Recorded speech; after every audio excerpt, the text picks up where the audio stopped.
What's up, everybody? Welcome to Dragon Riders Media. I am your host, Ben Singh, aka Dragon Rider, and this is man, it's the 2024 debate, Trump versus Harris, baby. I'm trying to make sure. Look, I know my video is kind of weird. I'm in a hotel. I'm out for work and everything, but look, hopefully, audio's good, and hopefully this video is going to be good. So let me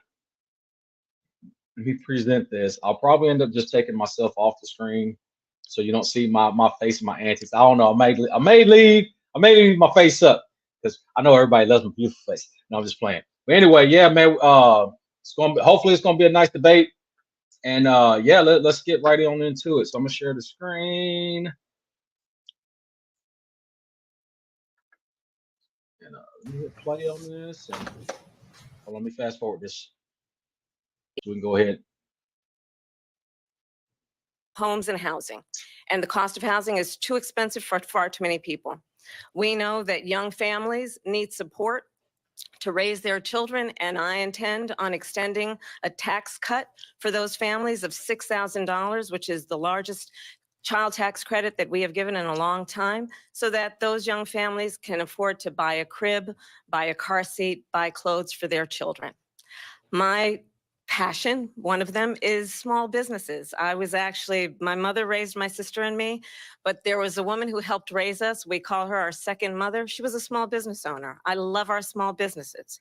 My plan is to give a $50,000 tax deduction to start up small businesses, knowing they are part of the backbone of America's economy. My opponent, on the other hand, his plan is to do what he has done before, which is to provide a tax cut for billionaires and big corporations, which will result in $5 trillion to America's deficit. My opponent has a plan that I call the Trump sales tax, which would be a 20% tax on everyday goods that you rely on to get through the month. Economists have said that Trump sales tax would actually result for middle-class families in about $4,000 more a year because of his policies and his ideas about what should be the backs of middle-class people paying for tax cuts for billionaires. President Trump, I'll give you 2 minutes. First of all, I have no sales tax. That's an incorrect statement. She knows that.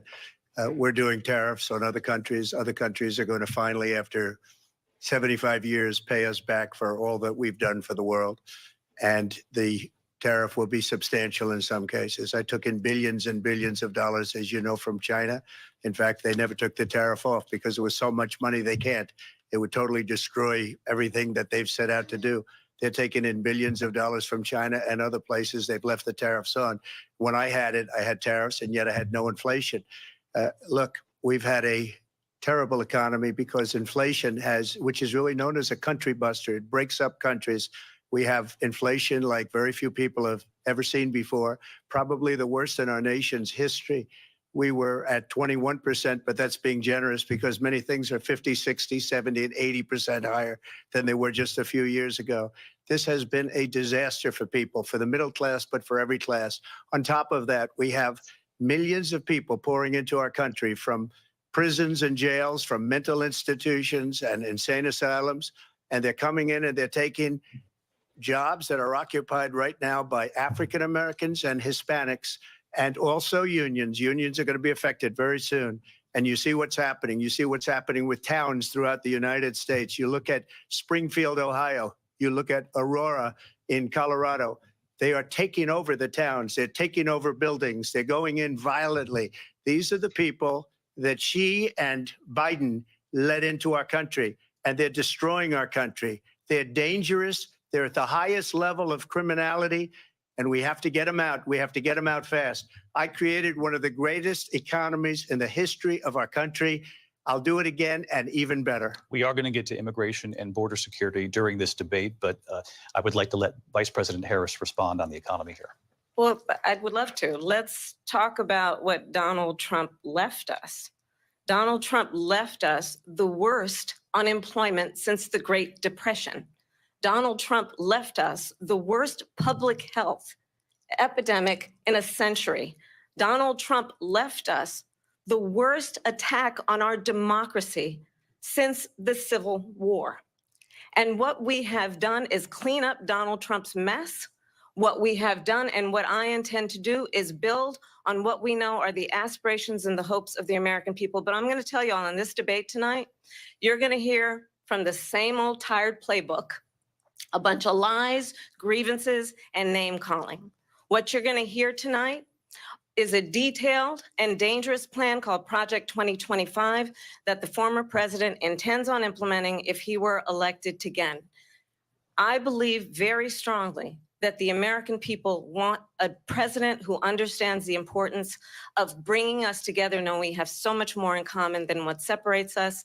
And I pledge to you to be a president for all Americans. President Trump will give you a minute here to respond. Number one, I have nothing to do, as you know, and as she knows better than anyone, I have nothing to do with Project 2025.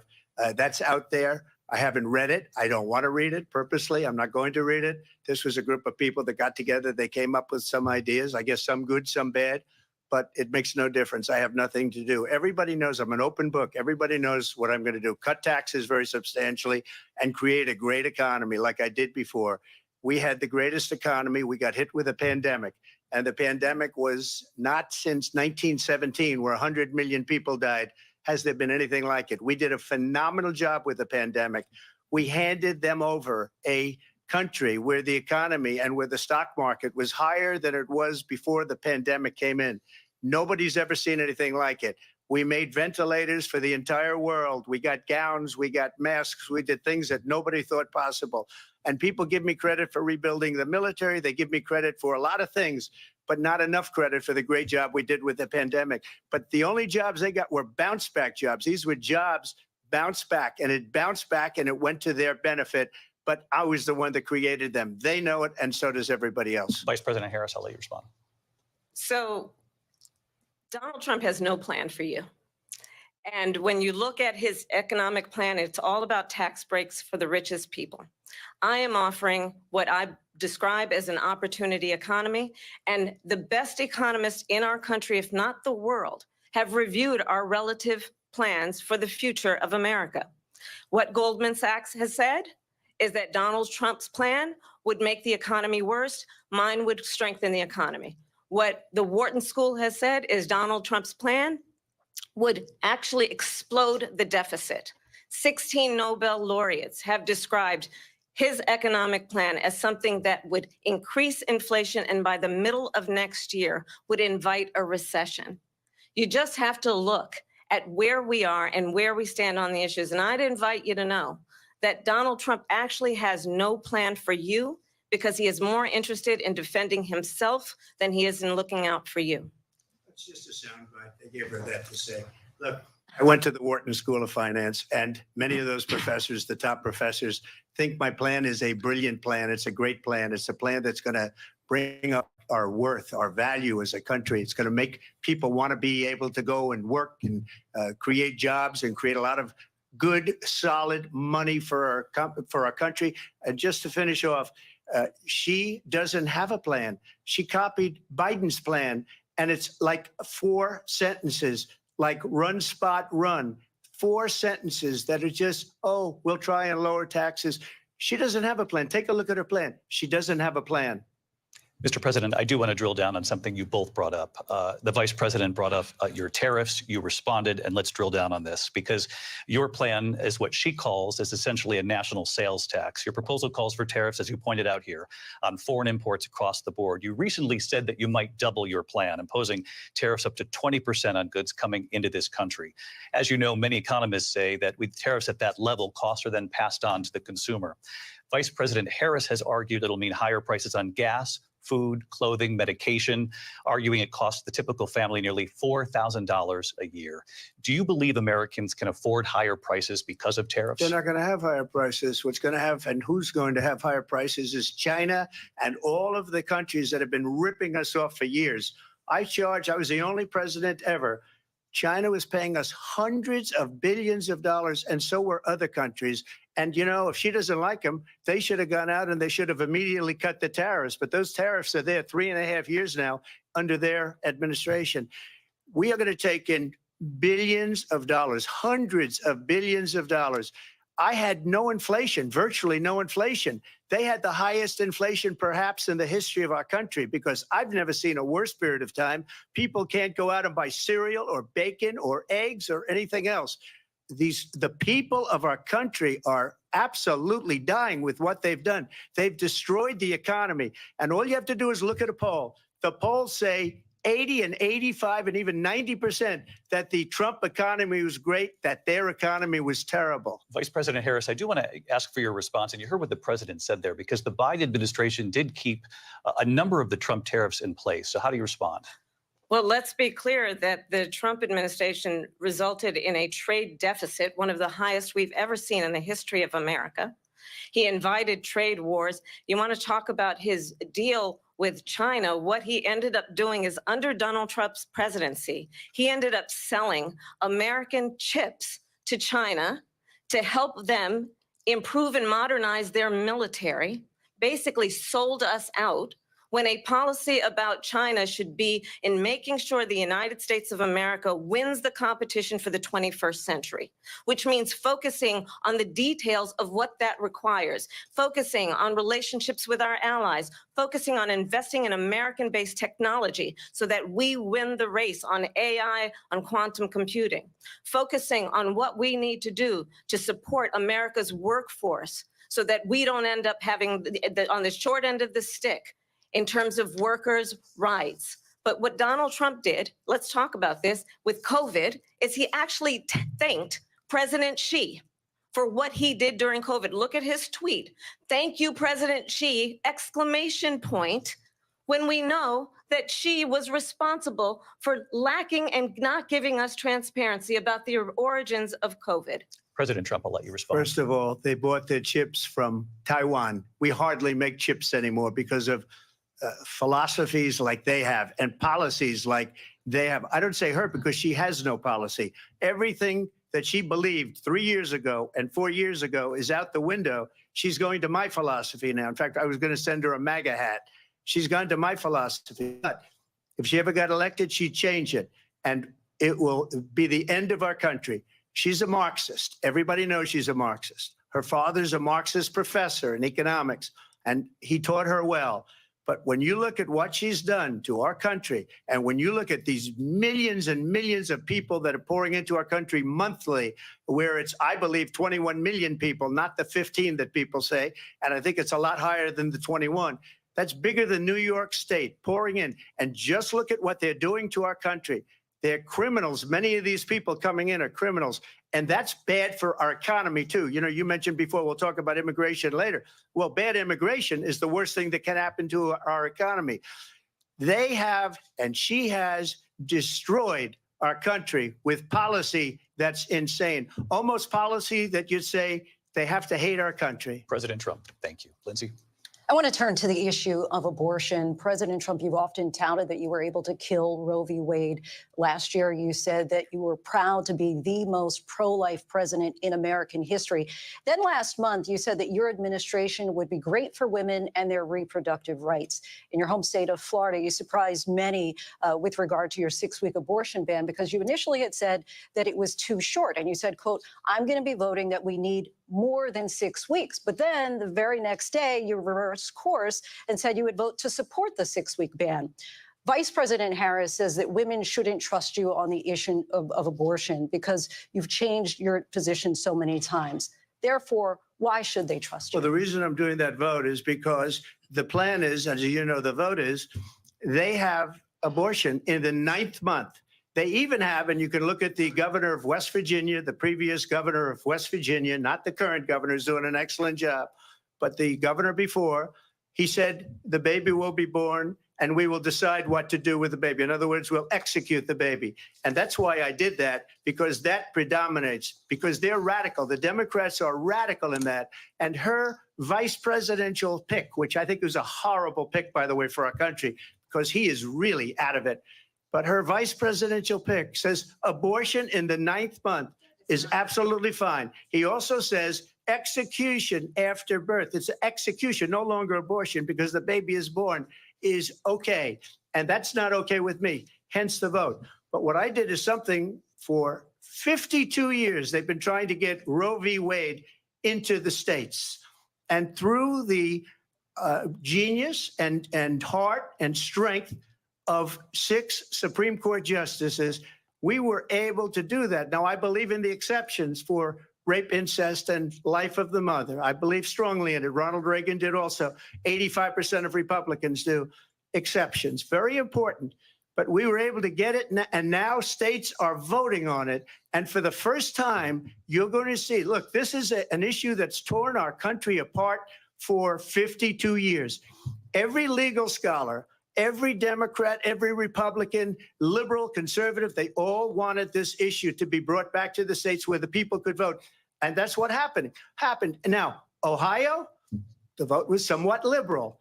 Kansas, the vote was somewhat liberal, much more liberal than people would have thought. But each individual state is voting. It's the vote of the people now. It's not tied up in the federal government. I did a great service in doing it. It took courage to do it. And the Supreme Court had great courage in doing it. And I give tremendous credit to those 6 justices. There is no state in this country where it is legal to kill a baby after it's born.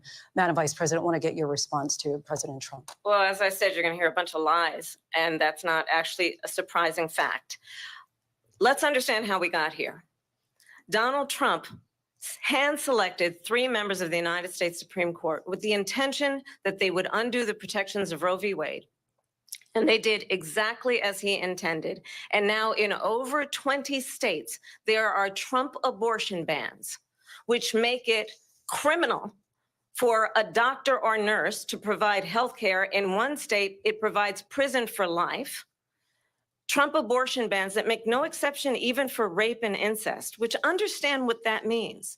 A survivor of a crime of violation to their body does not have the right to make a decision about what happens to their body next. That is immoral.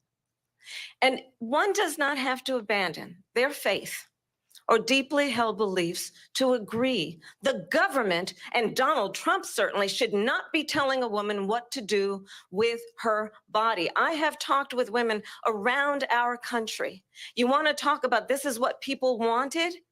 Pregnant women who want to carry a pregnancy to term, suffering from a miscarriage, being denied care in an emergency room because the healthcare providers are afraid they might go to jail, and she's bleeding out in a car in the parking lot. She didn't want that. Her husband didn't want that. A 12 or 13-year-old survivor of incest being forced to carry a pregnancy to term. They don't want that. And I pledge to you, when Congress passes a bill to put back in place the protections of Roe v. Wade, as President of the United States, I will proudly sign it into law. But understand, if Donald Trump were to be reelected, he will sign a national abortion ban. Understand, in his Project 2025, there would be a national abortion, a monitor that would be monitoring your pregnancies, your miscarriages. I think the American people believe that certain freedoms, in particular the freedom to make decisions about one's own body, should not be made by the government. Thank you, Vice President Harris. Well, there she goes again. It's a lie. I'm not signing a ban, and there's no reason to sign a ban because we've gotten what everybody wanted. Democrats, Republicans, and everybody else, and every legal scholar wanted it to be brought back into the states, and the states are voting. And it may take a little time, but for 52 years, this issue has torn our country apart, and they've wanted it back in the states. And I did something that nobody thought was possible. The states are now voting. What she says is an absolute lie. And as far as the abortion ban, no, I'm not in favor of abortion ban, but it doesn't matter because this issue has now been taken over by the states. Would you veto a national abortion ban if it came Well, to I your won't desk? have to because, again, 2 things. Number one, she said she'll go back to Congress. She'll never get the vote. It's impossible for her to get the vote, especially now with the 50-50 and essentially 50-50 in both Senate and the House. She's not going to get the vote. She can't get the vote. She won't even come close to it. So it's just talk. You know what it reminds me of when they said they're going to get student loans terminated, and it ended up being a total catastrophe. The student loans, and then I think probably her boss, if you call him a boss, he spends all his time on the beach. But look, her boss went out and said, we'll do it again. We'll do it a different way. And he went out, got rejected again by the Supreme Court. So all these students got taunted with this whole thing about this whole idea, and how unfair that would have been. Part of the reason they lost to the millions and millions of people that had to pay off their student loans. They didn't get it for free, but they were saying it's the same way that they talked about that they talk about abortion. But if I could just get a yes or no, because your running mate, J.D. Vance, has said that you would veto it if it's your desk. Well, I didn't discuss it with J.D. In all fairness, J.D. And I don't mind if he has a certain view, but I think he was speaking for me, but I really didn't. Look, we don't have to discuss it because she'd never be able to get it, just like she couldn't get student loans. They couldn't get student loans. They didn't even come close to getting student loans. They taunted young people and a lot of other people that had loans. They can never get this approved. So it doesn't matter what she says about going to Congress. So wonderful. Let's go to Congress, do it. But the fact is that for years, they wanted to get it out of Congress and out of the federal government. And we did something that everybody said couldn't be done. And now you have a vote of the people on abortion.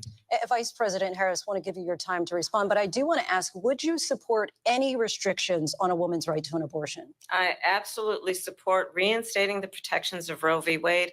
And as you rightly mentioned, nowhere in America is a woman carrying a pregnancy to term and asking for an abortion. That is not happening. It's insulting to the women of America. And understand what has been happening under Donald Trump's abortion bans. Couples who pray and dream of having a family are being denied IVF treatments. What is happening in our country? Working people, working women who are working 1 or 2 jobs, who can barely afford childcare as it is, have to travel to another state to get on a plane sitting next to strangers to go and get the health care she needs.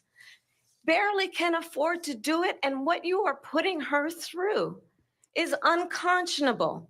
And the people of America have not, the majority of Americans believe in a woman's right to make decisions about her own body. And that is why in every state where this issue has been on the ballot, in red and blue states both, the people of America have voted for freedom. Vice President Harris, Excuse me, I thank have you. to respond. Another lie. It's another lie. I have been a leader on IVF, which is fertilization. The IVF, I have been a leader.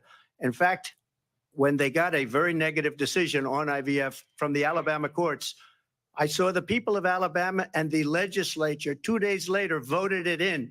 I've been a leader on it. They know that, and everybody else knows it. I have been a leader on fertilization, IVF.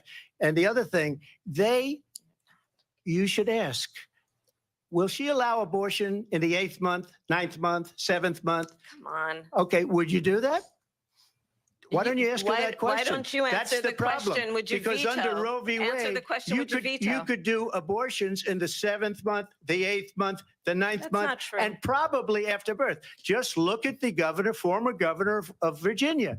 The governor of Virginia said, we put the baby aside and then we determine what we want to do with the baby. President Trump, thank you. We're going to turn now to immigration and border security. We know it's an issue that's important to Republicans, Democrats, voters across the board in this country. Vice President Harris, you were tasked by President Biden with getting to the root causes of migration from Central America. We know that illegal border crossings reached a record high in the Biden administration. This past June, President Biden imposed tough new asylum restrictions. We know the numbers since then have dropped significantly. But my question to you tonight is, why did the administration wait until 6 months before the election to act? And would you have done anything differently from President Biden on this? So I'm the only person on this stage who has prosecuted transnational criminal organizations for the trafficking of guns, drugs, and human beings. And let me say that the United States Congress, including some of the most conservative members of the United States Senate, came up with a border security bill, which I supported. And that bill would have put 1,500 more border agents on the border to help those folks who are working there right now overtime, trying to do their job. It would have allowed us to stem the flow of fentanyl coming into the United States. I know there are so many families watching tonight who have been personally affected by the surge of fentanyl in our country. That bill would have put more resources to allow us to prosecute transnational criminal organizations for trafficking in guns, drugs, and human beings. But you know what happened to that bill? Donald Trump got on the phone, called up some folks in Congress and said, kill the bill. And you know why? Because he'd prefer to run on a problem instead of fixing a problem.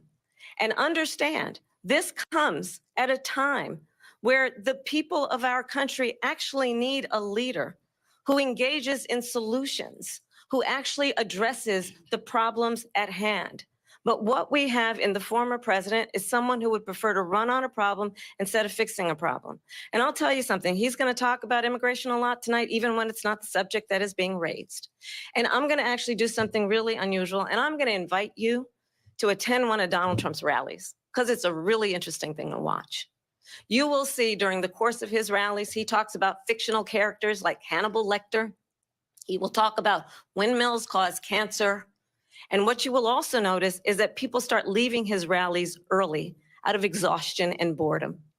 And I will tell you, the one thing you will not hear him talk about is you. You will not hear him talk about your needs, your dreams, and your desires. And I'll tell you, I believe you deserve a president who actually puts you first. And I pledge to you that I will. Vice President Harris, thank you. President Trump, on that point, I want to get your response. Well, I would like to respond. Let me just ask, though, why did you try to kill that bill, and successfully so? That would have put thousands of additional agents and officers on the border. First, let me respond as to the Please. rallies. She said people start leaving. People don't go to her rallies. There's no reason to go. And the people that do go, she's bussing them in and paying them to be there, and then showing them in a different light. So she can't talk about that. People don't leave my rallies. We have the biggest rallies, the most incredible rallies in the history of politics. That's because people want to take their country back. Our country is being lost. We're a failing nation. And it happened 3.5 years ago. And what's going on here, you're going to end up in World War III, just to go into another subject. What they have done to our country by allowing these millions and millions of people to come into our country, and look at what's happening to the towns all over the United States. And a lot of towns don't want to talk. It's not going to be Aurora or Springfield. A lot of towns don't want to talk about it because they're so embarrassed by it.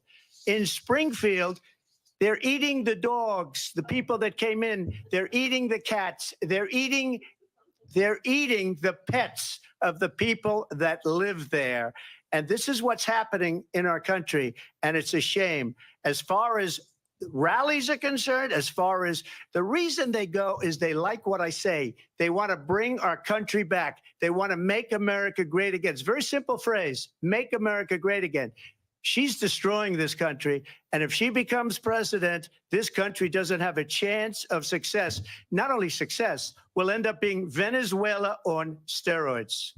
I just want to clarify here. You bring up Springfield, Ohio, and ABC News did reach out to the city manager there. He told us there have been no credible reports of specific claims of pets being harmed, injured, or abused by individuals within the immigrant community. Well, I've seen people on television. Let me just say here, this is the people on television say my dog was taken and used for food. So maybe he said that, and maybe that's a good thing to say for a city manager. I'm not taking this from television. But the people I'm on taking it from television the city saying their manager. dog was eaten by the people that went there. Again, the Springfield city manager says there's no evidence of that. Vice We'll President find Harris, out. I'll let you respond to the rest of what you've heard. You talk about extreme.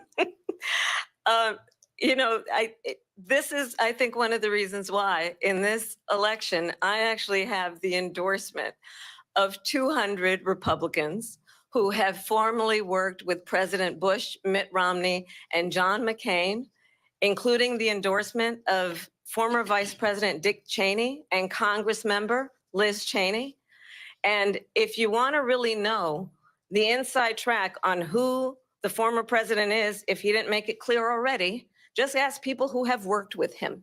His former chief of staff, a 4-star general, has said he has contempt for the Constitution of the United States. His former national security advisor has said he is dangerous and unfit. His former Secretary of Defense has said the nation, the republic, would never survive another Trump term. And when we listen to this kind of rhetoric, when the issues that affect the American people are not being addressed, I think the choice is clear in this election. President Trump, I'll give you a quick minute to respond here. Thank you, because when I hear that, see, I'm a different kind of a person. I fired most of those people. Not so graciously. They did bad things or a bad job. I fired them. They never fired one person. They didn't fire anybody having to do with Afghanistan and the Taliban and the 13 people who's were just killed, viciously and violently killed. And I got to know the parents and the family. They didn't fire. They should have fired all those generals, all those top people, because that was one of the most incompetently handled situations anybody has ever seen. So when somebody does a bad job, I fire him. And you take a guy like Esper, he was no good, I fired him. So he writes a book. Another one writes a book, because with me, they can write books. With nobody else can they?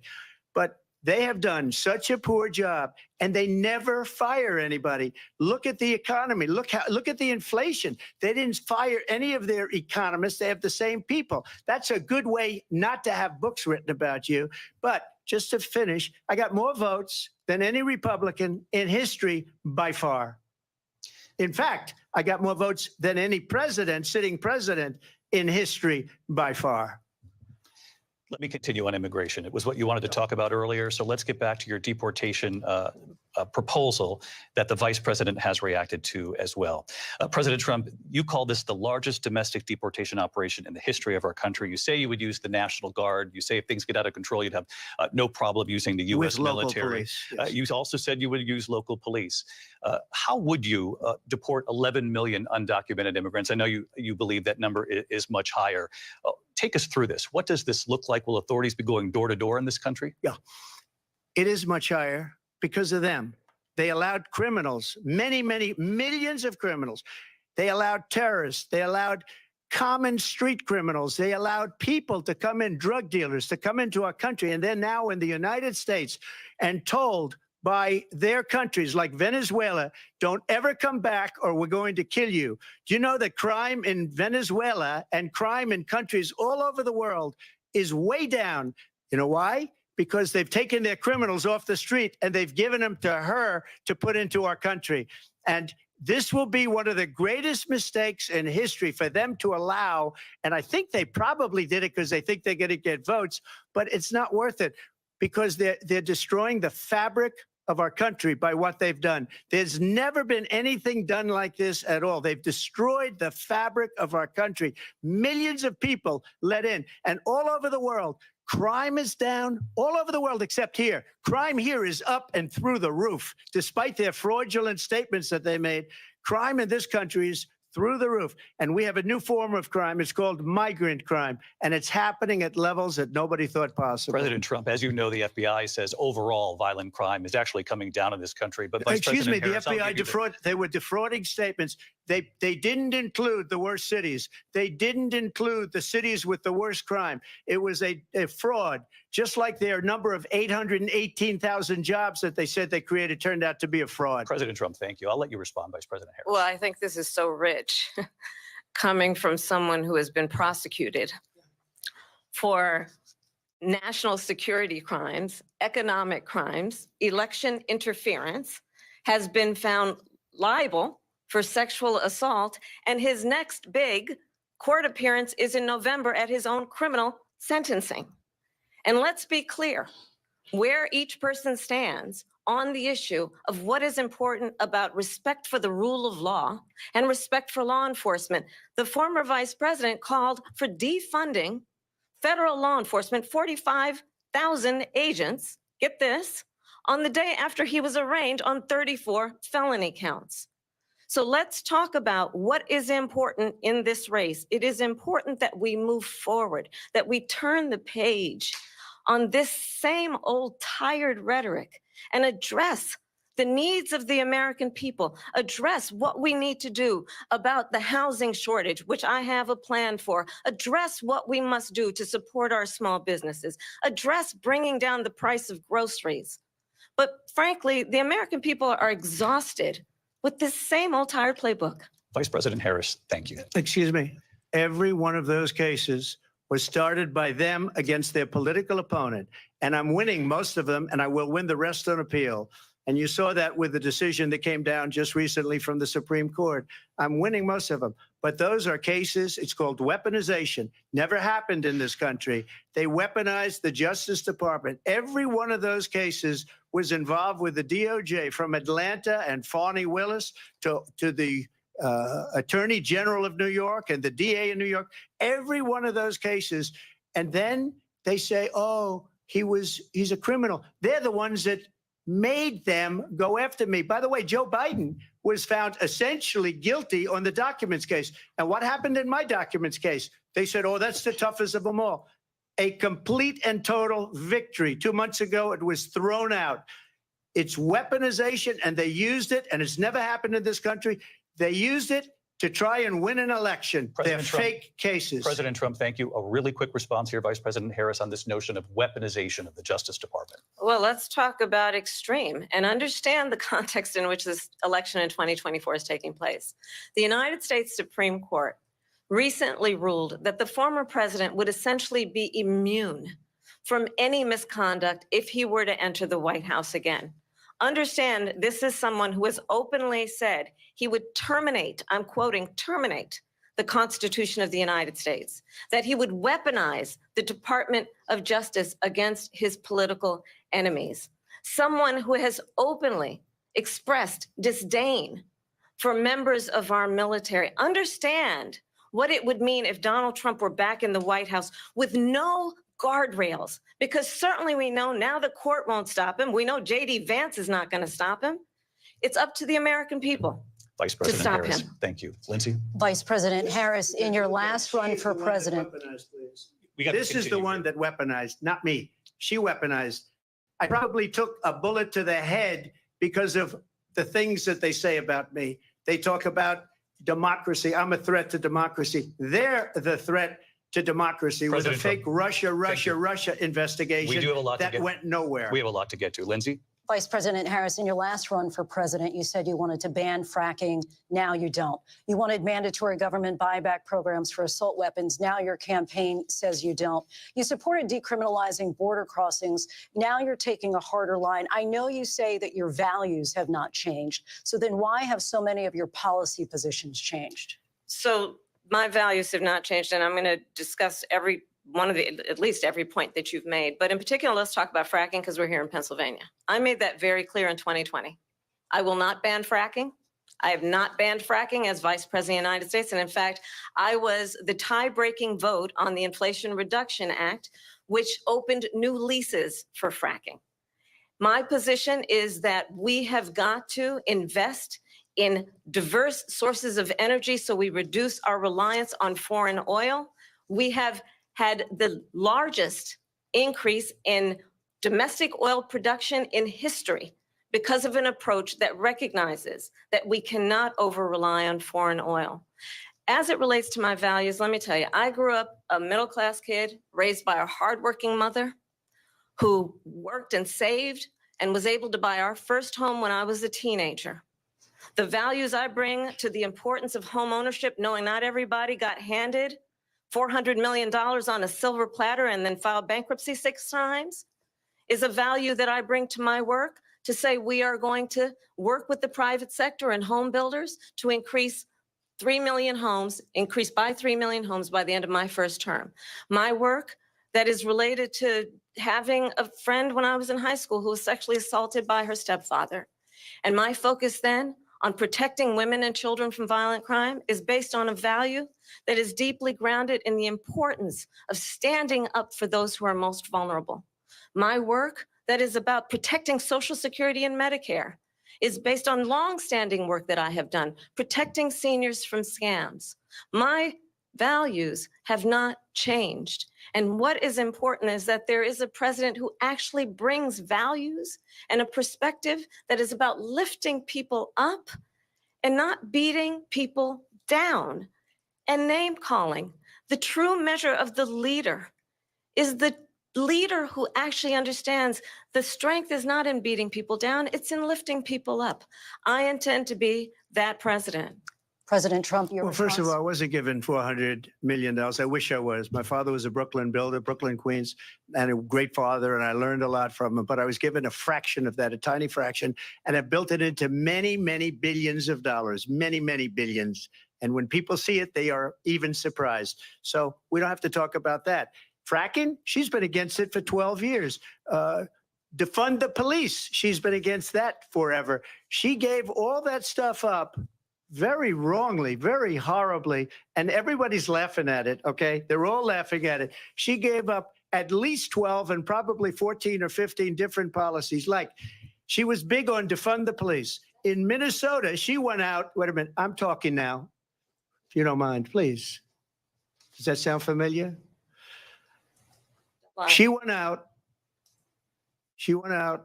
in Minnesota and wanted to let criminals that killed people, that burned down Minneapolis, she went out and raised money to get them out of jail. She did things that nobody would ever think of. Now she wants to do transgender operations on illegal aliens that are in prison. This is a radical left liberal that would do this. She wants to confiscate your guns, and she will never allow fracking in Pennsylvania. If she won the election, fracking in Pennsylvania will end on day one. Just to finish, one thing so important in my opinion. So I got the oil business going like nobody has ever done before. When they took over, they got rid of it, started getting rid of it, and the prices were going up the roof. They immediately let these guys go to where they were. I would have been 5 times, 4 times, 5 times higher, because you're talking about 3.5 years ago. They got it up to where I was because they had no choice, because the prices of energy were quadrupling and doubling. You saw what happened to gasoline. So they said, let's go back to Trump. But if she won the election, the day after that election, they'll go back to destroying our country, and oil will be dead. Fossil fuel will be dead. We'll go back to windmills, and we'll go back to solar, where they need a whole desert to get some energy to come out of. You ever see a solar plant? By the way, I'm a big fan of solar, but they take 400, President 500 acres of desert President soil. Trump, we have a These lot are of not good issues that things we for the have to get environment, to. as We're she out of time. understands. Thank you. Lindsay, thank you. We have an election in just 56 days. And I want to talk about the peaceful transfer of power, which, of course, we all know is a cornerstone of our democracy, and the role of a president in a moment of crisis. Mr. President, on January 6th, you told your supporters to march to the Capitol. You said you would be right there with them. The country and the world saw what played out at the Capitol that day, the officers coming under attack. Aides in the West Wing say you watched it unfold on television off the Oval Office. You did send out tweets, but it was more than 2 hours before you sent out that video message telling your supporters to go home. Is there anything you regret about what you did on that day? You just said a thing that isn't covered. Peacefully and patriotically, I said during my speech, not later on. Peacefully and patriotically. And nobody on the other side was killed. Ashley Babbitt was shot by an out-of-control police officer that should have never, ever shot her. It's a disgrace. But we didn't do this group of people that have been treated so badly. I ask, what about all the people that are pouring into our country and killing people that she allowed to pour in? She was the border czar. Remember that. She was the border czar. She doesn't want to be called the border czar because she's embarrassed by the border. In fact, she said at the beginning, oh, I'm surprised you're not talking about the border yet. That's because she knows what a bad job they've done. What about those people? When are they going to be prosecuted? When are these people from countries all over the world, not just South America? They're coming in from all over the world, David, all over the world. And crime rates are down all over the world because of it. But let me just when ask are you- those, David, when are those people going to be prosecuted? When are the people that burned down Minneapolis going to be prosecuted? Or in Seattle? They went into Seattle. They took over a big percentage of the city of Seattle. When are those people going to be prosecuted? But let me just ask You might ask her that question. You were the president. You were watching it unfold on television. It's a very simple question as we move forward toward another election. Is there anything you regret about what you did on that day? Yes or no? I had nothing to do with that other than they asked me to make a speech. I showed up for a speech. I said, I think it's going to be big. I went to Nancy Pelosi and the mayor of Washington, D.C., and the mayor put it back in writing, as you know. I said, you know, this is going to be a very big rally or whatever you want to call it. And again, it wasn't done by me. It was done by others. I said, I'd like to give you 10,000 National Guard or soldiers. They rejected me. Nancy Pelosi rejected me. It was just 2 weeks ago. Her daughter has a tape of her saying she is fully responsible for what happened. They want to get rid of that tape. It would have never happened if Nancy Pelosi and the mayor of Washington did their jobs. I wasn't responsible for security. Nancy Pelosi was responsible. She didn't do her job. The question was about you as president, not about former Speaker Pelosi, but I do want Vice President Harris to respond here. I was at the Capitol on January 6th. I was the vice president-elect. I was also an acting senator. I was there. And on that day, the President of the United States incited a violent mob to attack our nation's capital, to desecrate our nation's capital. On that day, 140 law enforcement officers were injured, and some died. And understand, the former president has been indicted and impeached for exactly that reason. But this is not an isolated situation. Let's remember Charlottesville, where there was a mob of people carrying tiki torches, spewing anti-Semitic hate. And what did the president then at the time say? There were fine people on each side. Let's remember that when it came to the Proud Boys, a militia, the president said, the former president said, stand back and stand by. So for everyone watching who remembers what January 6th was, I say, we don't have to go back. Let's not go back. We're not going back. It's time to turn the page.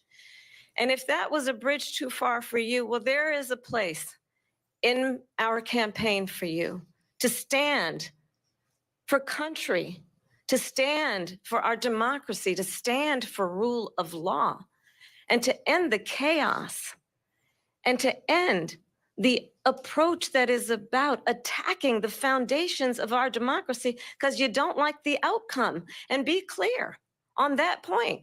Donald Trump, the candidate, has said in this election there will be a bloodbath if this and the outcome of this election is not to his liking. Let's turn the page on this. Let's not go back. Let's chart a course for the future and not go backwards to the past. Let me just follow up here. It was a different term, and it was a term that related to energy because they have destroyed our energy business. That was where bloodbath was. Also, on Charlottesville, that story has been, as you would say, debunked. Laura Ingraham, Sean Hannity, Jesse, all of these people, they covered it. If they go an extra sentence, they will see it was perfect. It was debunked in almost every newspaper, but they still bring it up, just like they bring 2025 up. They bring all of this stuff up. I ask you this, you talk about the Capitol. Why are we allowing these millions of people to come through on the southern border? How come she's not doing anything? And I'll tell you what I would do, and I would be very proud to do it. I would say we would both leave this debate right now. I'd like to see her go down to Washington, D.C. during this debate because we're wasting a lot of time. Go down to, because she's been so bad, it's so ridiculous. Go down to Washington, D.C. and let her sign a bill to close up the border because they have the right to do it. They don't need bills. They have the right to do it. The president of the United States, you'll get him out of bed. You'll wake him up at 4 o'clock in the afternoon. Right. You'll say, come on down to the office. Let's sign a bill. If he signs a bill that the border is closed, all he has to do is say it to the Border Patrol, who are phenomenal. If they do that, the border is closed. Mr. Those President, people are killing many people, unlike J6. We talked immigration here tonight. I do want to focus on this next issue to both of you because it really brings us this into focus, truth in these times that we're living in. Mr. President, for 3.5 years after you lost the 2020 election, you repeatedly falsely claimed that you won, many times saying you won in a landslide. In the past couple of weeks leading up to this debate, you have said, quote, you lost by a whisker, that you, quote, didn't quite make it, that you came up a little bit short. I said that? Are you now acknowledging that you lost in 2020? No, I don't acknowledge that at all. But I said that sarcastically. You know that. It was said, oh, we lost by a whisker. That was said sarcastically. Look, there's so much proof. All you have to do is look at it. And they should have sent it back to the legislatures for approval. I got almost 75 million votes, the most votes any sitting president has ever gotten. I was told if I got 63, which was what I got in 2016, you can't be beaten. The election, people should never be thinking about an election as fraudulent. We need two things. We need walls, and we have to have it. We have to have borders, and we have to have good elections. Our elections are bad. And a lot of these illegal immigrants coming in, they're trying to get them to vote. They can't even speak English. They don't even know what country they're in practically. And these people are trying to get them to vote. And that's why they're allowing them to come into our country. I did watch all of these pieces of video. I didn't detect the sarcasm, lost by a whisker. We didn't quite make it. And we should just point out here as clarification, and you know this, you and your allies, 60 cases in front of many judges, many of them no Republican. judge looked at it. And said they there was said no we didn't have widespread fraud. standing. That's the other thing. They said we didn't have standing, a technicality. Can you imagine a system where a person in an election doesn't have standing? The president of the United States doesn't have standing. That's how we lost. If you look at the facts, and I'd love to have you'll do a special on it. I'll show you Georgia, and I'll show you Wisconsin, and I'll show you Pennsylvania, and I'll show you. We have so many facts and statistics, but you know what? That doesn't matter, because we have to solve the problem that we have right now. That's old news. And the problem that we have right now is we have a nation in decline, and they have put it into decline. We have a nation that is dying, David. Mr. President, thank you. Vice President Harris, you heard the president there tonight. He said he didn't say that he lost by whiskers. So he still believes he did not lose the election that was won by President Biden and yourself. But I do want to ask you about something that's come up in the last couple of days. This was a post from President Trump about this upcoming election just weeks away. He said, when I win, those people who cheated, and then he lists donors, voters, election officials, he says will be prosecuted to the fullest extent of the law, which will include long-term prison sentences. One of your campaign's top lawyers responded saying, we won't let Donald Trump intimidate us. We won't let him suppress the vote. Is that what you believe he's trying to do here? Donald Trump was fired by 81 million people. So let's be clear about that. And clearly he is having a very difficult time processing that. But we cannot afford to have a president of the United States who attempts, as he did in the past, to upend the will of the voters in a free and fair election. And I'm going to tell you that I have traveled the world as Vice President of the United States, and world leaders are laughing at Donald Trump. I have talked with military leaders, some of whom worked with you, and they say you're a disgrace. And when you then talk in this way in a presidential debate and deny what over and over again are court cases you have lost because you did in fact lose that election, it leads one to believe that perhaps we do not have in the candidate to my right the temperament or the ability to not be confused about fact. That's deeply troubling, and the American people deserve better. I'll give you 1 minute to respond, Mr. President. Let me just say about world leaders. Viktor Orban, one of the most respected men, they call him a strong man. He's a tough person, smart. Prime Minister of Hungary. They said, why is the whole world blowing up? 3 years ago, it wasn't. Why is it blowing up? He said, because you need Trump back as president. They were afraid of him. China was afraid, and I don't like to use the word afraid, but I'm just quoting him. China was afraid of him. North Korea was afraid of him. Look at what's going on with North Korea, by the way. He said Russia was afraid of him. I ended the Nord Stream 2 pipeline, and Biden put it back on day one, but he ended the XL pipeline. The XL pipeline in our country, he ended that. But he let the Russians build a pipeline going all over Europe and heading into Germany, the biggest pipeline in the world. Look, Viktor Orban said it. He said the most respected, most feared person is Donald Trump. We had no problems when Trump was president, but when this weak, pathetic man that you saw at a debate just a few months ago, that if he weren't in that debate, he'd be running instead of her. She got no votes. He got 14 million votes. What you did, you talk about a threat to democracy. He got 14 million votes and they threw him out of office. And you know what? I'll give you a little secret. He hates her. He can't stand her. But Mr. he President. got 14 million votes. They threw him out. She got 0 votes. And when she ran, she was the first one to leave because she failed. And now she's running. I don't understand it, but Mr. I'm President, okay with it Mr. because President, your time I is up. think we're Thank going to you. do very well. We've got a lot more to get to. Turning now Yes. to the Israel-Hamas war and the hostages who are still being held, Americans among them. Vice President Harris, in December, you said, quote, Israel has a right to defend itself, but you added, quote, it matters how, saying international humanitarian law must be respected. Israel must do more to protect innocent civilians. You said that 9 months ago. Now an estimated 40,000 Palestinians are dead. Nearly 100 hostages remain. Just last week, Prime Minister Benjamin Netanyahu said there's not a deal in the making. President Biden has not been able to break through the stalemate. How would you do it? Well, let's understand how we got here. On October 7, Hamas, a terrorist organization, slaughtered 1,200 Israelis. many of them young people who were simply attending a concert. Women were horribly raped. And so absolutely, I said then, I say now, Israel has a right to defend itself. We would. And how it does so matters, because it is also true, far too many innocent Palestinians have been killed. Children, mothers. What we know is that this war must end. It must end immediately. And the way it will end is we need a ceasefire deal and we need the hostages out. And so we will continue to work around the clock on that. Work around the clock, also understanding that we must chart a course for a two-state solution. And in that solution, there must be security for the Israeli people and Israel, and in equal measure for the Palestinians.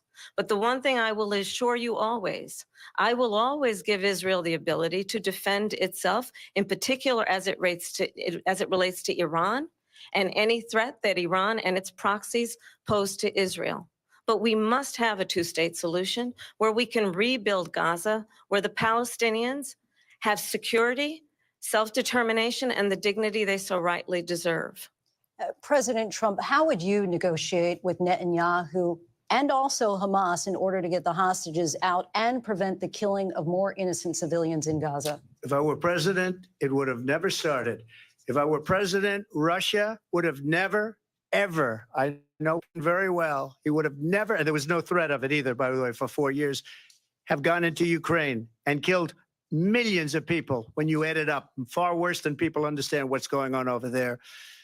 But when she mentions about Israel, all of a sudden, she hates Israel. She wouldn't even meet with Netanyahu when he went to Congress to make a very important speech. She refused to be there because she was at a sorority party of hers. She wanted to go to the sorority party. She hates Israel. If she's president, I believe that Israel will not exist within 2 years from now. And I've been pretty good at predictions, and I hope I'm wrong about that one. She hates Israel. At the same time, in her own way, she hates the Arab population because the whole place is going to get blown up. Arabs, Jewish people, Israel will be gone. It would have never happened. Iran was broke under Donald Trump. Now Iran has $300 billion because they took off all the sanctions that I had. Iran had no money for Hamas or Hezbollah or any of the 28 different spheres of terror. And they are spheres of terror, horrible terror. They had no money. It was a big story, and you know it. You covered it very well, actually. They had no money for terror. They were broke. Now they're a rich nation. And now what they're doing is they're spreading that money around. Look at what's happening with the Houthis and Yemen. Look at what's going on in the Middle East. This would have never happened. I will get that settled and fast, and I'll get the war with Ukraine and Russia ended. If I'm president-elect, I'll get it done before even becoming president. Vice President Harris, he says you hate Israel. That's absolutely not true. I have my entire career and life supported Israel and the Israeli people. He knows that. He's trying to, again, divide and distract from the reality, which is it is very well known that Donald Trump is weak and wrong on national security and foreign policy. It is well known that he admires dictators, wants to be a dictator on day one, according to himself. It is well known that he said of Putin that he can do whatever the hell he wants and go into Ukraine. It is well known that he said when Russia went into Ukraine, it was brilliant. It is well known he exchanged love letters with Kim Jong-un. And it is absolutely well known that these dictators and autocrats are rooting for you to be president again because they're so clear. They can manipulate you with flattery and favors. And that is why so many military leaders who you have worked with have told me you are a disgrace.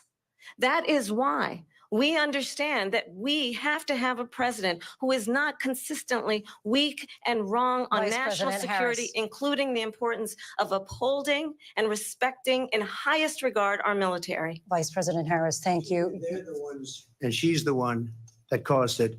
that's weak on national security by allowing every nation last month for the year, 168 different countries sending people into our country. Their crime rates are way down. Putin endorsed her last week, said, I hope she wins. And I think he meant it, because what he's gotten away with is absolutely incredible. It wouldn't have happened with me. The leaders of other countries think that they're weak and incompetent, and they are. They're grossly incompetent. And I just ask one question.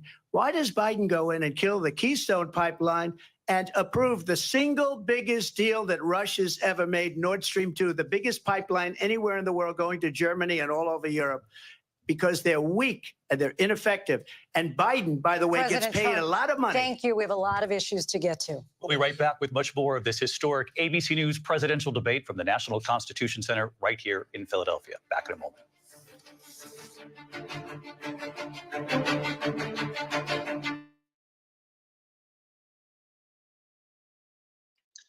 I'd like to hear some thoughts. Anyone got any thoughts on what's going on right now or what's been said? Because I'd really like to discuss with other folks, and I don't care what side of the aisle that you that you have your opinions on. Some things need to be said. I think that there was a little bit of distraction from both sides, uh, and then a lot of stuff just continuing to be said over and over and over. Um, I don't know, like I'd like to have an honest discussion with some people. So just, if you could just hang out afterwards. I will post the StreamYard link, or if you don't want to come up and speak, just you just post your comments. Um, it'd be a nice conversation to have.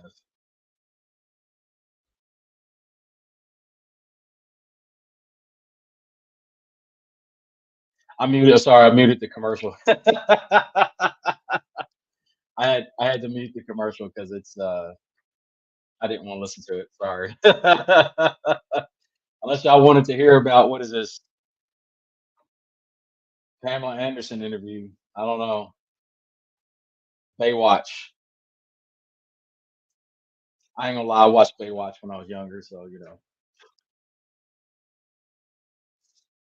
hey,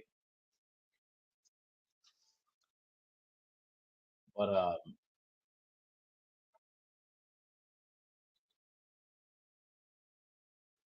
some of the things that were said,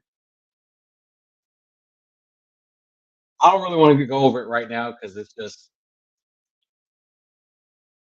you got to kind of, I guess you got to kind of process a little bit. I think a lot of key issues are, I wish there was other issues that they would, that they would actually uh, talk about and such like that.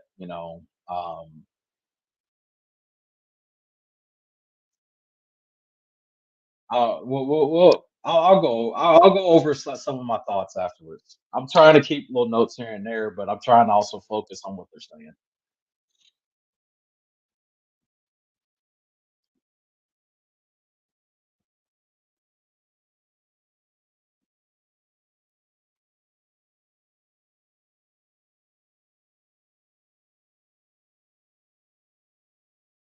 I'm sorry for being quiet here. Like I'll play a little bit of music real quick. We'll have some what's this?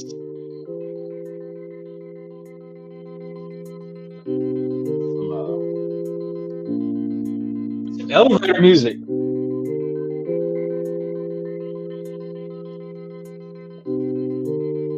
I'm moving too fast for that. The beat wasn't even that fast. Oh, let me change that. Let's change it. What we got over here? I don't like that. What is that? I can work with that. I can work with that. That's like some tunes that turn it down a little bit. That's like some tunes that are like when you're getting a massage, they got the lights turned down and smoke and like the incense burning, and you got that's what that sounds like.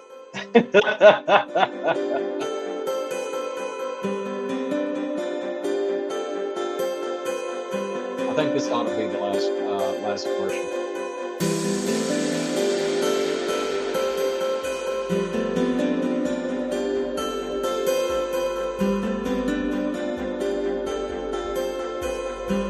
If you have any opinions on anything that's been said so far, I mean, you can go ahead and post them, and we'll kind of go over it afterwards.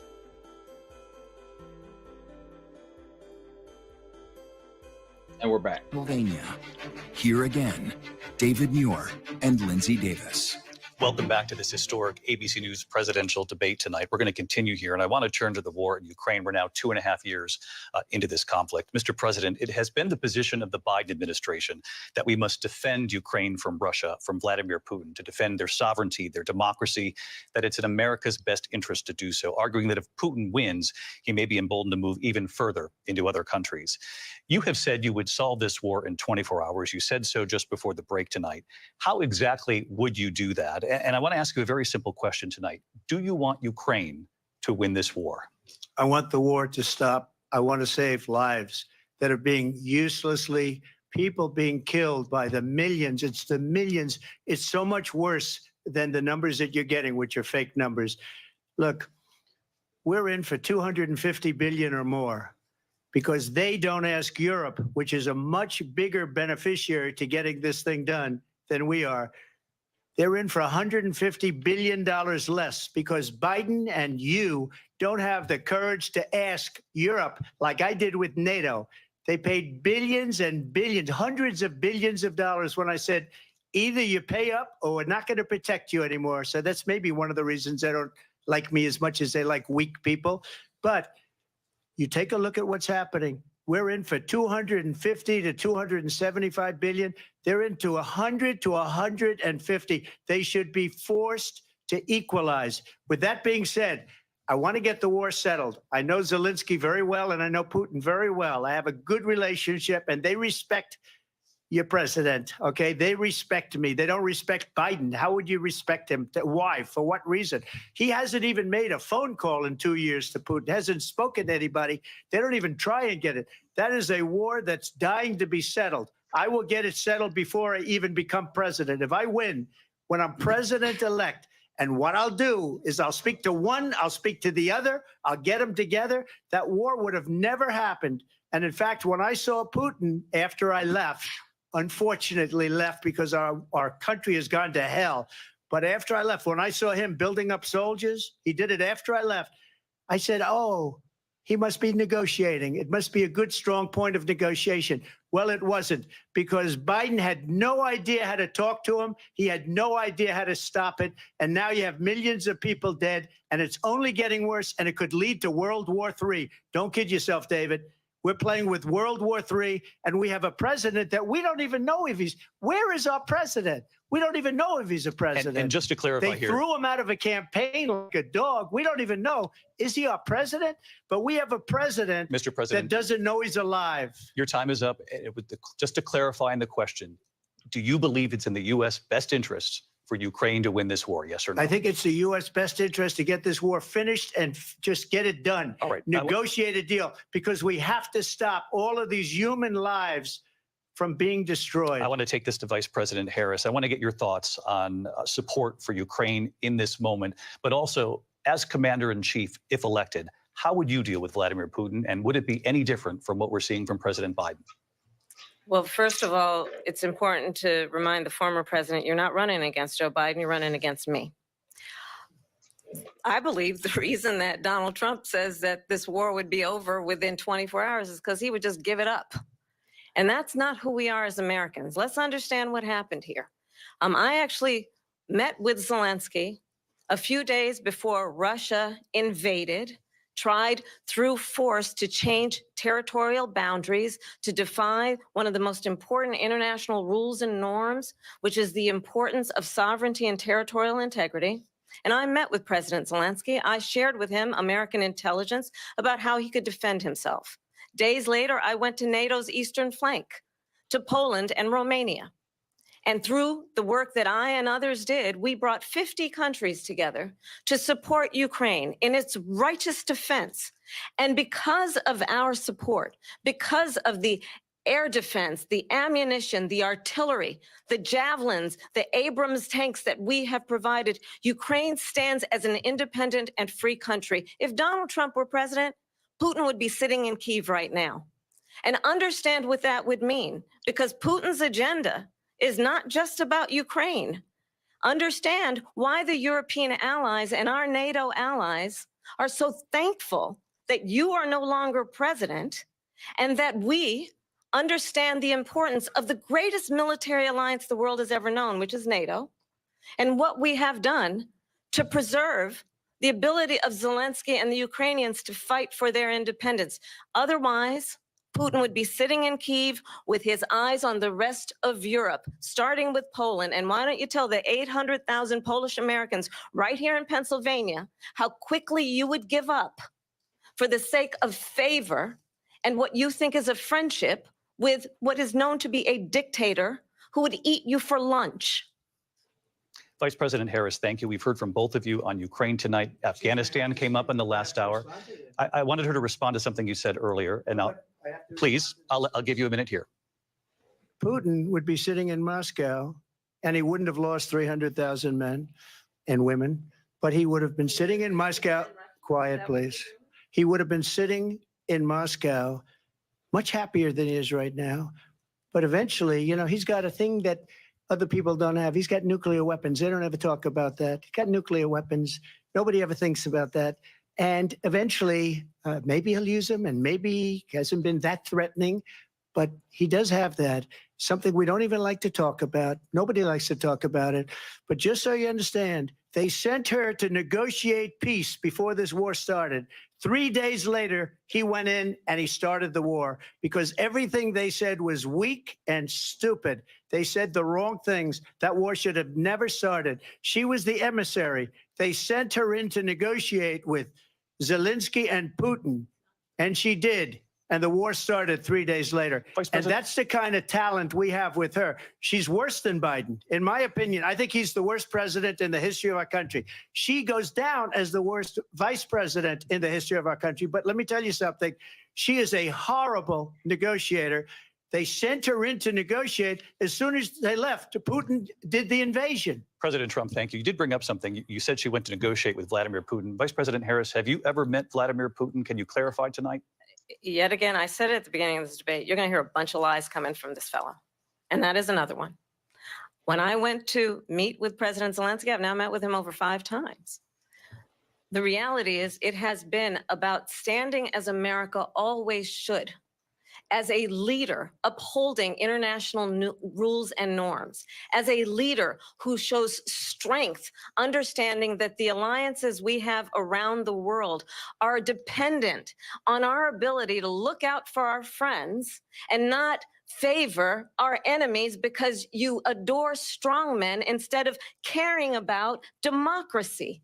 And that is very much what is at stake here. The President of the United States is commander-in-chief. And the American people have a right to rely on a president who understands the significance of America's role and responsibility in terms of ensuring that there is stability and ensuring we stand up for our principles and not sell them for the benefit of personal flattery. We've talked about Ukraine and Vladimir Putin. I do want to talk about Afghanistan. It came up in the first hour of this debate. I want to move on to Afghanistan. Stoltenberg said Trump did the most amazing thing I've ever seen. He got these countries, the 28 countries at the time, to pay up. He said, I've never seen. He's the head of NATO.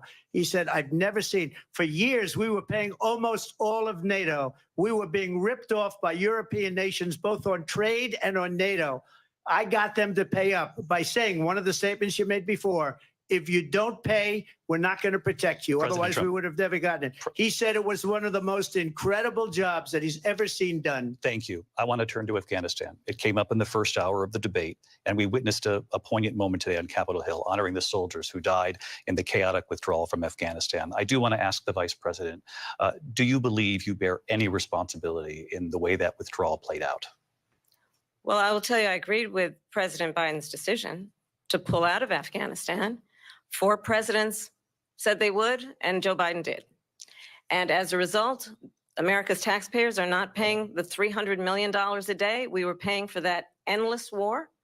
And as of today, there is not one member of the United States military who is in active duty in a combat zone in any war zone around the world, the first time this century. But let's understand how we got to where we are.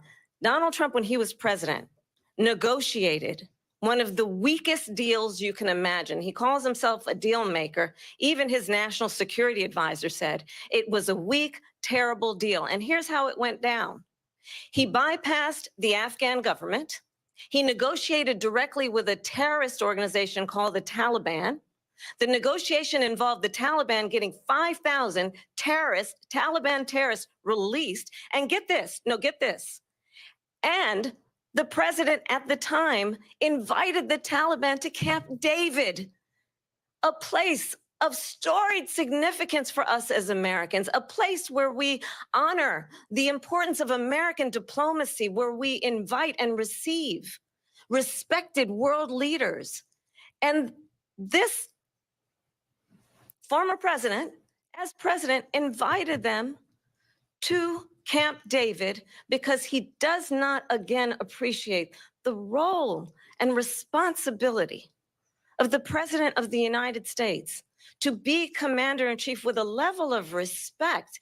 And this gets back to the point of how he has consistently disparaged and demeaned members of our military, fallen soldiers, and the work that we must do to uphold the strength and the respect of the United States of America around the world. Vice President Harris, thank you. President Trump, your response to her saying that you began the negotiations with the Taliban. So if you take a look at that period of time, the Taliban was killing our soldiers, a lot of them, with snipers. And I got involved with the Taliban because the Taliban was doing the killing. That's the fighting force within Afghanistan. They don't bother doing that because, you know, they deal with the wrong people all the time. But I got involved. And Abdul is the head of the Taliban. He is still the head of the Taliban. And I told Abdul, don't do it anymore. You do it anymore, you're going to have problems. And he said, why do you send me a picture of my house? I said, you're going to have to figure that out, Abdul. And for 18 months, we had nobody killed. We did have an agreement negotiated by Mike Pompeo. It was a very good agreement.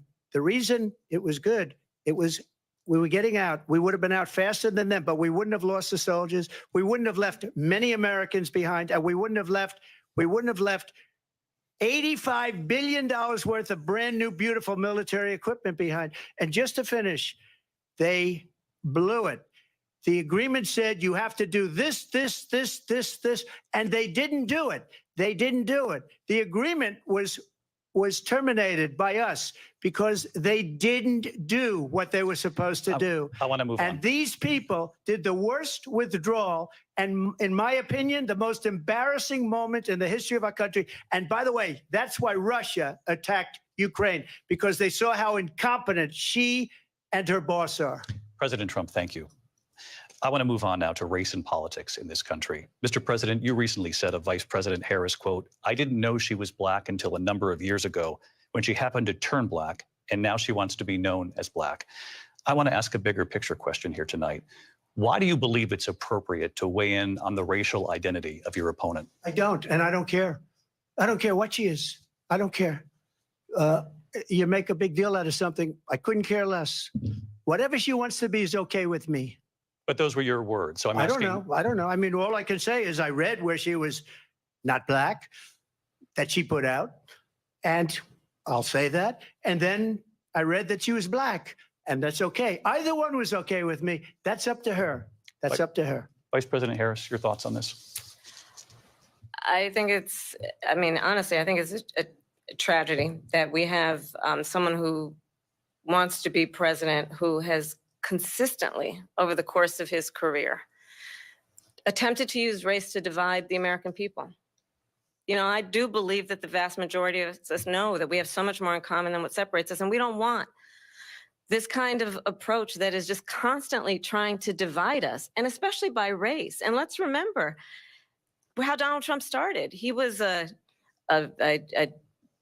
land, he owned buildings, and he was investigated because he refused to rent property to Black families.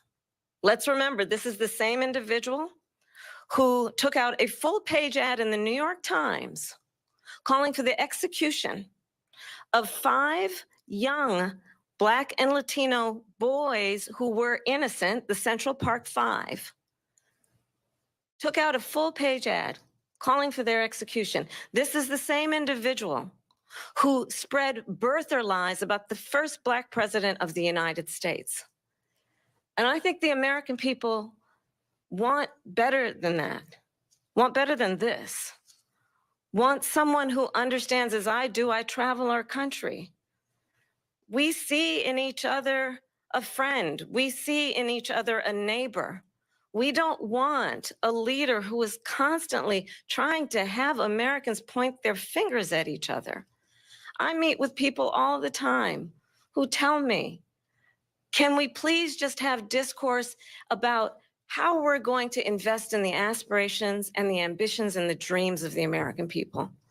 Knowing that regardless of people's color or the language their grandmother speaks, we all have the same dreams and aspirations and want a president who invests in those, not in hate and division. Vice President Harris, thank you. Lindsay? President Trump, this is now your 3rd time. This is the most divisive presidency in the history of our country. There's never been anything like it. They're destroying our country, and they come up with things like what she just said. Going back many, many years, when a lot of people, including Mayor Bloomberg, agreed with me on the Central Park 5, they admitted, they said, they pled guilty.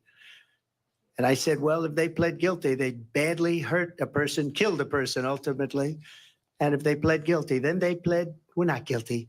But this is a person that has to stretch back years, 40, 50 years ago, because there's nothing now. I built one of the greatest economies in the history of the world, and I'm going to build it again. It's going to be bigger, better, and stronger. But they're destroying our economy. They have no idea what a good economy is. Their oil policies, every single policy. And remember this, she is Biden. You know, she's trying to get away from Biden. I don't know the gentleman, she says. She is Biden. The worst inflation we've ever had, a horrible economy because inflation has made it so bad, and she can't get away with that. Thank you. Your time is up. I Lindsay. want to respond to that, though. I want to just respond briefly. Clearly, I am not Joe Biden, and I am certainly not Donald Trump. And what I do offer is a new generation of leadership for our country, one who believes in what is possible, one who brings a sense of optimism about what we can do instead of always disparaging the American people. I believe in what we can do to strengthen our small businesses, which is why I have a plan. Let's talk about our plans and let's compare the plans.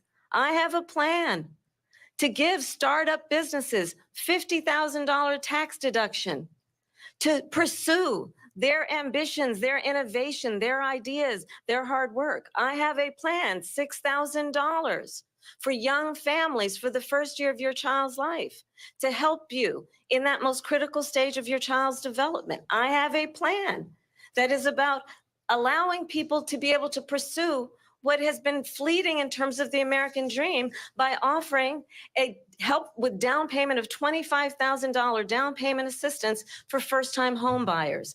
That's the kind of conversation, I believe, David, that people really want tonight, as opposed to a conversation that is constantly about belittling and name calling. Let's turn the page Vice President and move Harris, forward. thank you. Let's turn to policy. President Let's turn Trump, back we to have policy. to move on. President Trump, Let's turn to policy, She has please. a plan to defund the police. She has a plan to confiscate everybody's gun. President Trump, She we has do a have to plan move to on to not other allow issues. fracking in Pennsylvania or anywhere else. Okay. Thank you, That's Mr. what her President. plan is until just recently. I just need Lindsay, to go ahead. respond President because Trump- no, the President former Trump- president has No, said I'm something sorry. twice that I need to No, respond to. I'm sorry. We're I just gonna need to move on, respond Vice one President time Harris. to what he has President said Trump, this multiple is times. now your Yes. third time running for president. You have long vowed to repeal and replace the Affordable Care Act, also known as Obamacare. You have failed to accomplish that. You now say you're going to keep Obamacare, quote, unless we can do something much better. Last month, you said, quote, we're working on it. So tonight, 9 years after you first started running, do you have a plan? And can you tell us what it is? Obamacare was lousy health care, always was. It's not very good today. And what I said, that if we come up with something, and we are working on things, we're going to do it and we're going to replace it. But remember this, I inherited Obamacare because Democrats wouldn't change it. They wouldn't vote for it. They were unanimous. They wouldn't vote to change it. If they would have done that, we would have had a much better plan than Obamacare. But the Democrats came up, they wouldn't vote for it. I had a choice to make when I was president. Do I save it and make it as good as it can be, never going to be great, or do I let it rot? And I felt I had an obligation, even though politically it would have been good to just let it rot and let it go away. I decided, and I told my people, the top people, and they're very good people. I have a lot of good people in that administration. We read about the bad ones. We had some real bad ones too, and so do they. They have really bad ones. The difference is they don't get rid of them. But let me just explain. I had a choice to make. Do I save it and make it as good as it can be, or do I let it rot? And I saved it. I did the right thing. But it's still never going to be great, and it's too expensive for people. And what we will do is we're looking at different plans. If we can come up with a plan that's going to cost our people, our population, less money and be better health care than Obamacare, then I would absolutely do it. But until then, I'd run it as good as it can be run. So just a yes or no, you still do not have a plan. I have concepts of a plan. I'm not president right now. But if we come up with something, I would only change it if we come up with something that's better and less expensive. And there are concepts and options we have to do that. And you'll be hearing about it in the not too distant future. Vice President Harris, in 2017, you supported Bernie Sanders' proposal to do away with private insurance and create a government-run healthcare system. 2 years later, you proposed a plan that included a private insurance option. What is your plan today? Well, first of all, I absolutely support, and over the last 4 years as vice president, private healthcare options. But what we need to do is maintain and grow the Affordable Care Act. But I'll get to that, Lindsay. I just need to respond to a previous point that the former president has made. I've made very clear my position on fracking. And then this business about taking everyone's guns away. Tim Walz and I are both gun owners. We're not taking anybody's guns away. So stop with the continuous lying about this stuff. As it relates to the Affordable Care Act, understand, just look at the history to know where people stand. When Donald Trump was president, 60 times he tried to get rid of the Affordable Care Act. 60 times. I was a senator at the time when I will never forget the early morning hours when it was up for a vote in the United States Senate. And the late, great John McCain, who you have disparaged as being, you don't like him, you said at the time, because he got caught. He was an American hero. The late, great John McCain, I will never forget that night, walked onto the Senate floor and said, no, you don't. No, you don't. No, you don't get rid of the Affordable Care Act. You have no plan. And what the Affordable Care Act has done is eliminate the ability of insurance companies to deny people with pre-existing conditions. I don't have to tell the people watching tonight, you remember what that was like? Remember when an insurance company could deny if a child had asthma, if someone was a breast cancer survivor, if a grandparent had diabetes?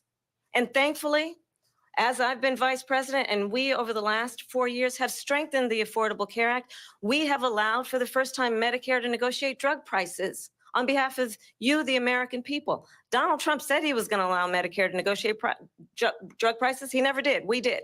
And now we have capped the cost of insulin at $35 a month. Since I've been vice president, we have capped the cost of prescription medication for seniors at $2,000 a year. And when I am president, we will do that for all people, understanding that the value I bring to this is that access to health care should be a right, and not just a privilege of those who can afford it. And the plan has to be to strengthen the Affordable Care Act, not get rid of it, Vice pass as President prologue Harris, in thank terms you. of where Donald Trump stands on that. I want to move to an issue Well, that's important for a She lot made a of. mistake. Number one, John McCain fought Obamacare for 10 years, but it wasn't only him. It were all of the Democrats that kept it going. And you know what? We can do much better than Obamacare, much less money, but she won't improve private insurance for people, private medical insurance. That's another thing she doesn't want to get. President People Trump- are paying privately for insurance that have worked hard and made money, and they want to have private. She wants everybody to be on government insurance where you wait 6 months for an operation that you need immediately. President Trump, thank you. We have another issue that we'd like to get to that's important for a number of Americans, in particular younger voters, and that's climate change. President Trump, with regard to the environment, you say that we have to have clean air and clean water. Vice President Harris, you call climate change an existential threat. The question to you both tonight is, what would you do to fight climate change? And Vice President Harris, we'll start with you. 1 minute for you each. Well, the former president had said that climate change is a hoax. And what we know is that it is very real. You ask anyone who lives in a state who has experienced these extreme weather occurrences, who now is either being denied home insurance or it's being jacked up. You ask anybody who has been the victim of what that means in terms of losing their home, having nowhere to go. We know that we can actually deal with this issue. The young people of America care deeply about this issue. And I am proud that as vice president over the last 4 years, we have invested $1 trillion in a clean energy economy, while we have also increased domestic gas production to historic levels. We have created over 800,000 new manufacturing jobs while I have been vice president. We have invested in clean energy to the point that we are opening up factories around the world. Donald Trump said he was going to create manufacturing jobs. He lost manufacturing jobs. And I'm also proud to have the endorsement of the United Auto Workers and Sean Fain, who also know that part of building a clean energy economy includes investing in American-made products, American automobiles. It includes growing what we can do around American manufacturing and opening up auto plants, not closing them like happened under Donald Trump. Vice President Harris, thank you. That didn't happen under Donald Trump. Let me just tell you, they lost 10,000 manufacturing jobs this last month. It's going, they're all leaving. They're building big auto plants in Mexico, in many cases owned by China. They're building these massive plants, and they think they're going to sell their cars into the United States because of these people. What they have given to China is unbelievable. But we're not going to let that. We'll put tariffs on those cars so they can't come into our country, because they will kill the United Auto Workers and any auto worker, whether it's in Detroit or South Carolina or any other place. What they've done to business and manufacturing in this country is horrible. We have nothing because they refuse. You know, Biden doesn't go after people because supposedly China paid him millions of dollars. He's afraid to do it. Between him and his son, they get all this money from Ukraine. They get all this money from all of these different countries. And then you wonder, why is he so loyal to this one, that one, Ukraine, China? Why is he? Why did he get $3.5 million from the mayor of Moscow's wife? Why did she pay him $3.5 million? This is a crooked administration, and they're selling our country down the tubes. President Trump, thank you. Thank you. We'll be right back with closing statements from both of our candidates. An historic night, this ABC News presidential debate from Philadelphia. Back in a moment.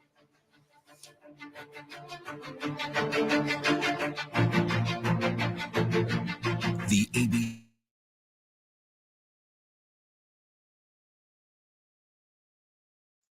Let me tell you what, I got some things to say. I'm gonna put on some more elevator music till these commercials are over. But I mean,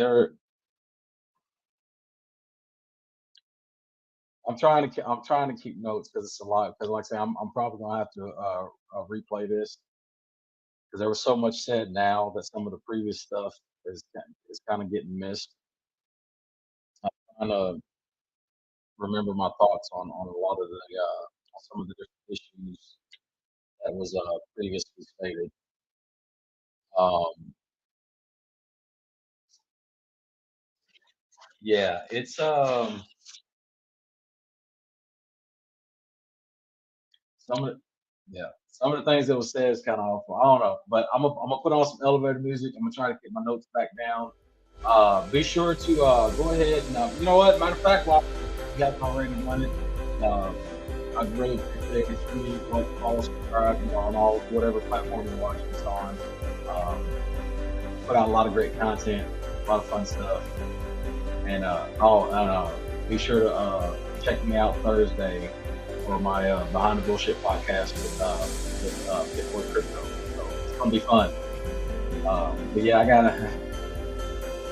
If you have any questions, if you have anything that you'd like for me to kind of bring up or discuss, man, just put it in the comments and we'll kind of go over it. And then also I'll be posting I'll be posting the StreamYard link for anybody that would like to actually come up and we can actually talk live. It don't matter, you know what I mean? I'm not afraid of my thoughts. Some people are not going to agree with something I say. Some people ain't, I might not agree with something someone else says, but at the end of the day, we need to have sometimes, you know, we just gotta agree with a lot of people don't know how to do that anymore. And it just leads to a lot of this craziness and stuff, you know what I'm saying? But everybody's entitled to their opinions, no matter what the opinion is.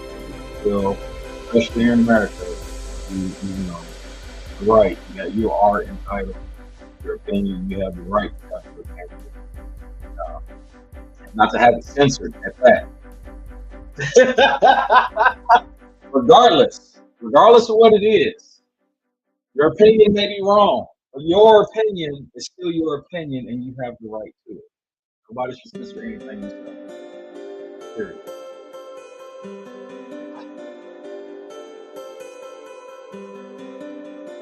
If it's a lie, somebody can always just go back and check it, and or whatever fact checking is, depending on which fact checker.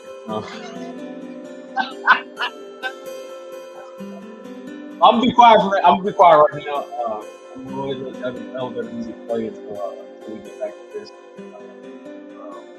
I'll kind of go over things after.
David Muir and Lindsay Davis.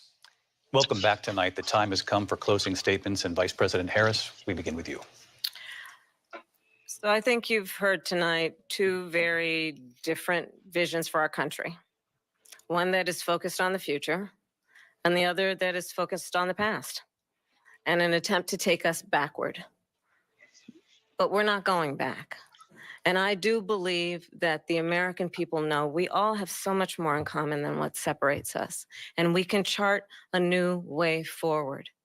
And a vision of that includes having a plan, understanding the aspirations, the dreams, the hopes, the ambition of the American people, which is why I intend to create an opportunity economy, investing in small businesses, in new families, in what we can do around protecting seniors, what we can do that is about giving hardworking folks a break and bringing down the cost of living. I believe in what we can do together. That is about sustaining America's standing in the world and ensuring that we have the respect that we so rightly deserve, including respecting our military and ensuring we have the most lethal fighting force in the world. I will be a president that will protect our fundamental rights and freedoms, including the right of a woman to make decisions about her own body and not have her government tell her what to do. I'll tell you, I started my career as a prosecutor. I was a DA, I was an attorney general, a United States senator, and now vice president. I've only had one client, the people. And I'll tell you, as a prosecutor, I never asked a victim or a witness, are you a Republican or a Democrat? The only thing I ever asked them, are you okay? And that's the kind of president we need right now. Someone who cares about you and is not putting themselves first. I intend to be a president for all Americans and focus on what we can do over the next 10 and 20 years to build back up our country by investing right now in you, the American people. Vice President Harris, thank you. President Trump? So she just started by saying she's going to do this, she's going to do that, she's going to do all these wonderful things. Why hasn't she done it? She's been there for 3.5 years. They've had 3.5 years to fix the border. They've had 3.5 years to create jobs and all the things we talked about. Why hasn't she done it? She should leave right now, go down to that beautiful White House, go to the Capitol, get everyone together and do the things you want to do, but you haven't done it and you won't do it because you believe in things that the American people don't believe in. You believe in things like we're not going to frack. We're not going to take fossil fuel. We're not going to do things that are going to make this country strong, whether you like it or not. Germany tried that, and within 1 year, they were back to building normal energy plants. We're not ready for it. We can't sacrifice our country for the sake of bad vision. But I just ask one simple question. Why didn't she do it? We're a failing nation. We're a nation that's in serious decline. We're being laughed at all over the world. All over the world, they're laughed. I know the leaders very well. They're coming to see me. They call me. We're laughed at all over the world. They don't understand what happened to us as a nation. We're not a leader. We don't have any idea what's going on. We have wars going on in the Middle East. We have wars going on with Russia and Ukraine. We're going to end up in a third world war, and it'll be a war like no other because of nuclear weapons, the power of weaponry. I rebuilt our entire military. She gave a lot of it away to the Taliban. She gave it to Afghanistan. What these people have done to our country, and maybe toughest of all, is allowing millions of people to come into our country. Many of them are criminals, and they're destroying our country. The worst president, the worst vice president in the history of our country. President Trump, thank you. And that is our ABC News presidential debate from here in Philadelphia at the National Constitution Center. I'm Lindsay Davis. And I'm David Muir. Thank you for watching here in the U.S. and all over the world, and from all of us here at ABC News. Good night. Thank you. And we are here live on ABC with our post-debate comments. I'm Martha Raddatz. It was a lively debate from the economy to abortion to Afghanistan. They had it all, and it was historic, John Carl, fiery. Wow. Wow. That was quite a debate. And I'm Jonathan Carl here with, of course, Mary Bruce and Rachel Scott. Our reporters across the news division have been updating our live blog, looking at some of the allegations made back and forth, doing fact checks. You can find all of that on abcnews.com. But I would like to replay the moment at the very start of this debate because it was quite a moment. The handshake. And if you look, Harris. It's a good debate. Thank you. I mean, Welcome quite to a you moment. both. First of all, because we hadn't seen a handshake.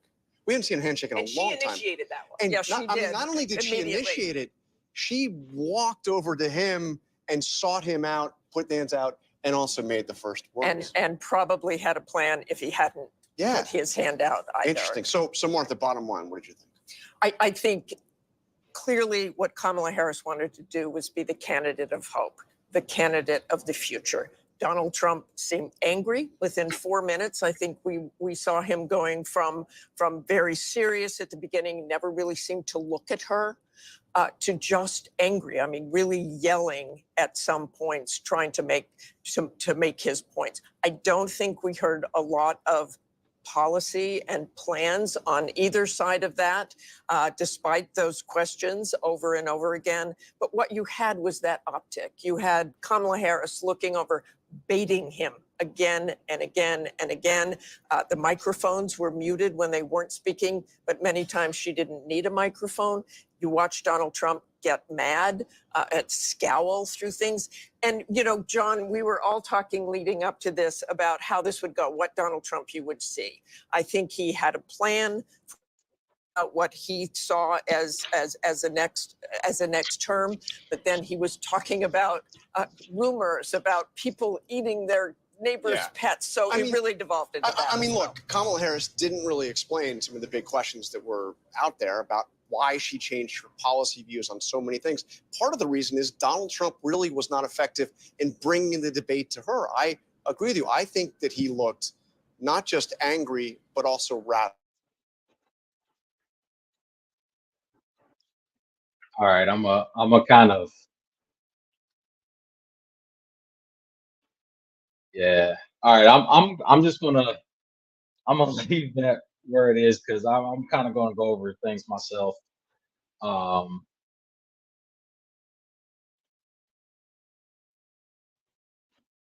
because this is CNN and they are kind of biased. So yeah. So I don't know. Here's some of my opinions. You know what I mean? You know, I'm gonna go through a few topics that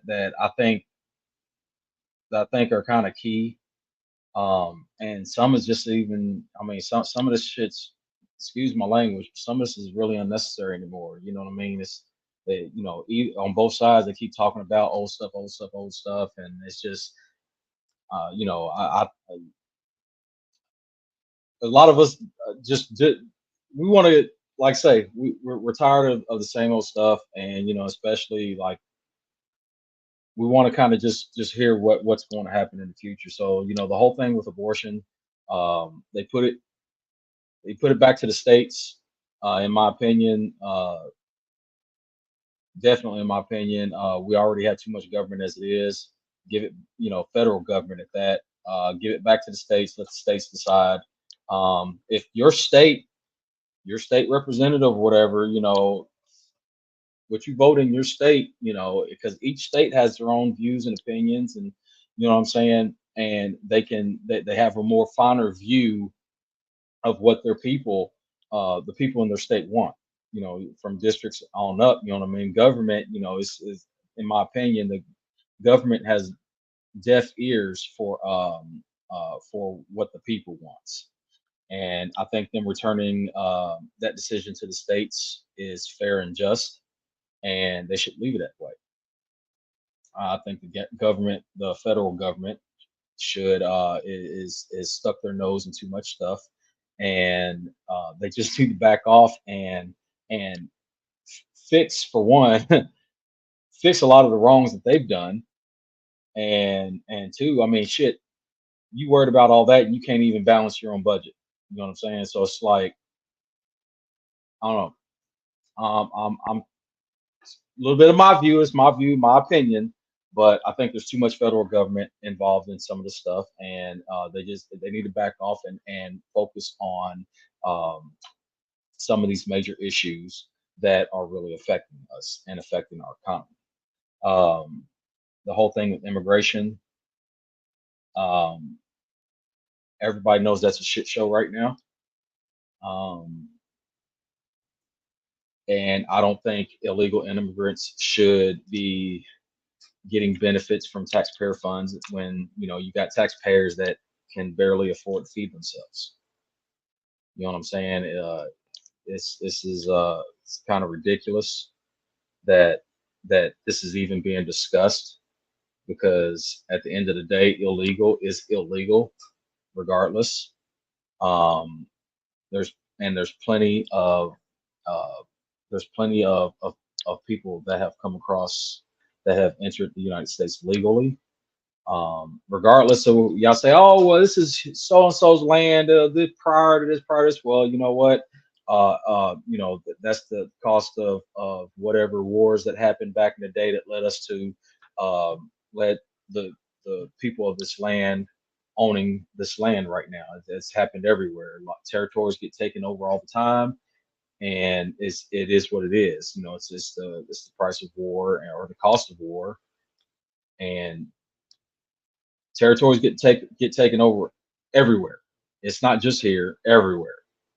All peoples of, I don't care what background you came from, all peoples have done it in the past, and it is what it is.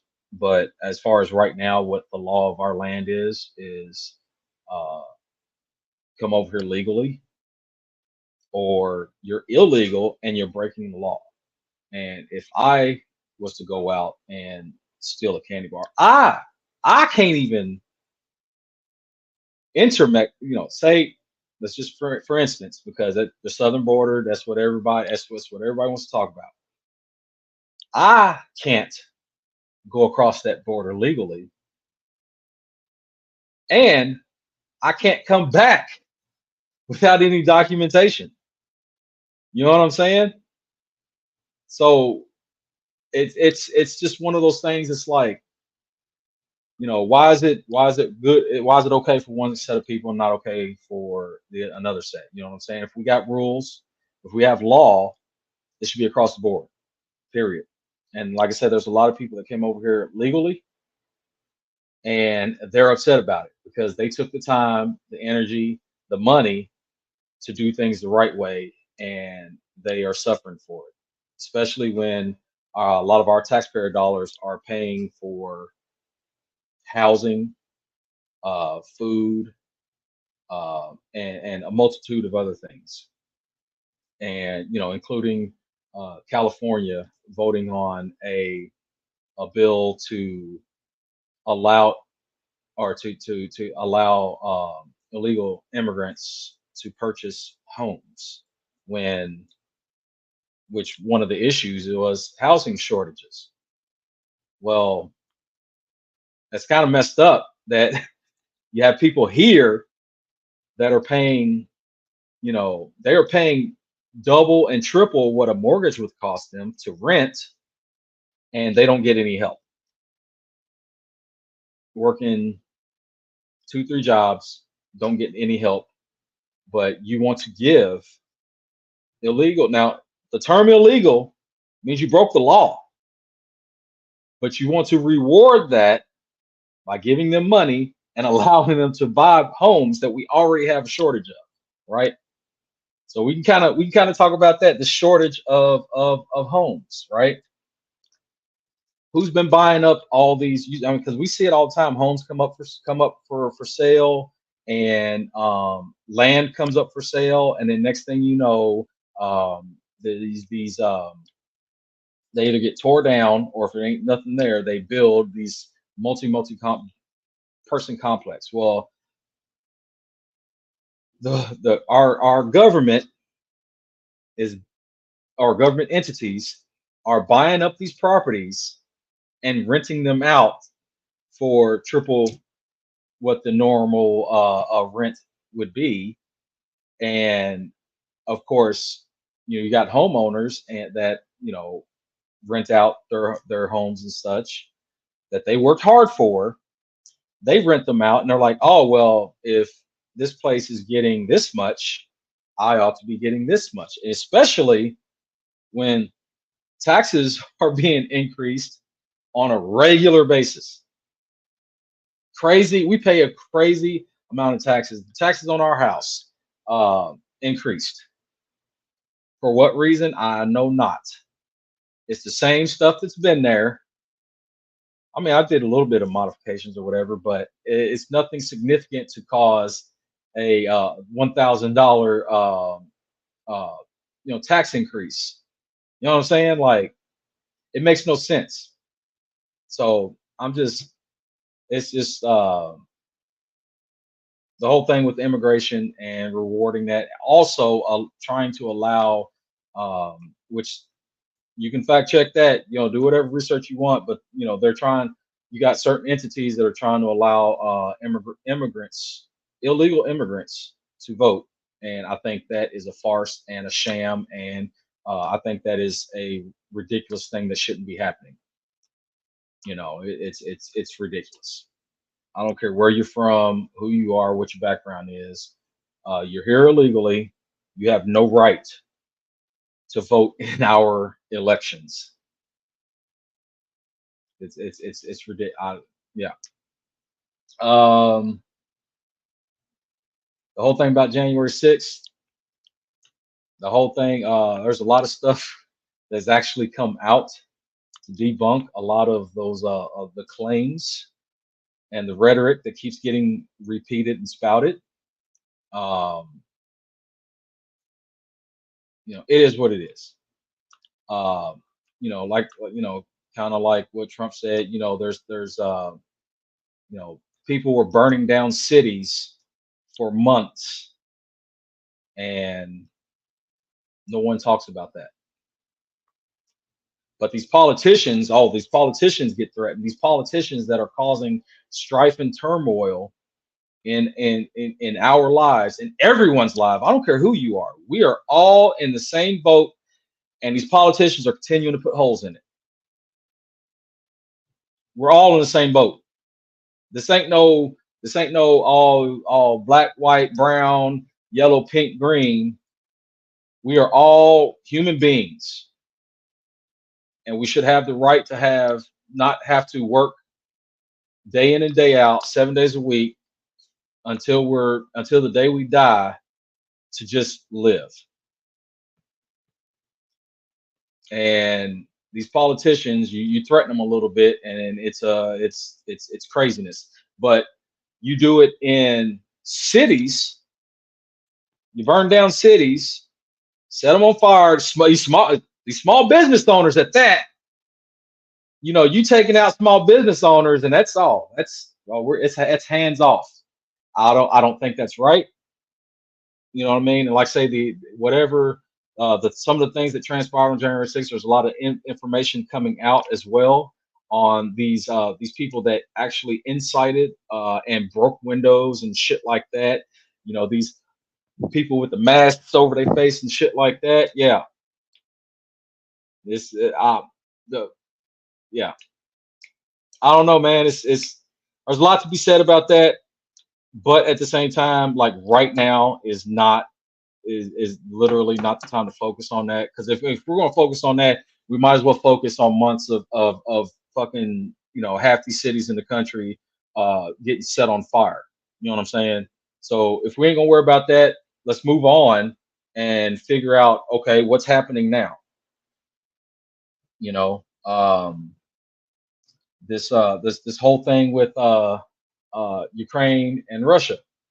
I honestly believe that this wouldn't have happened if Trump was in office.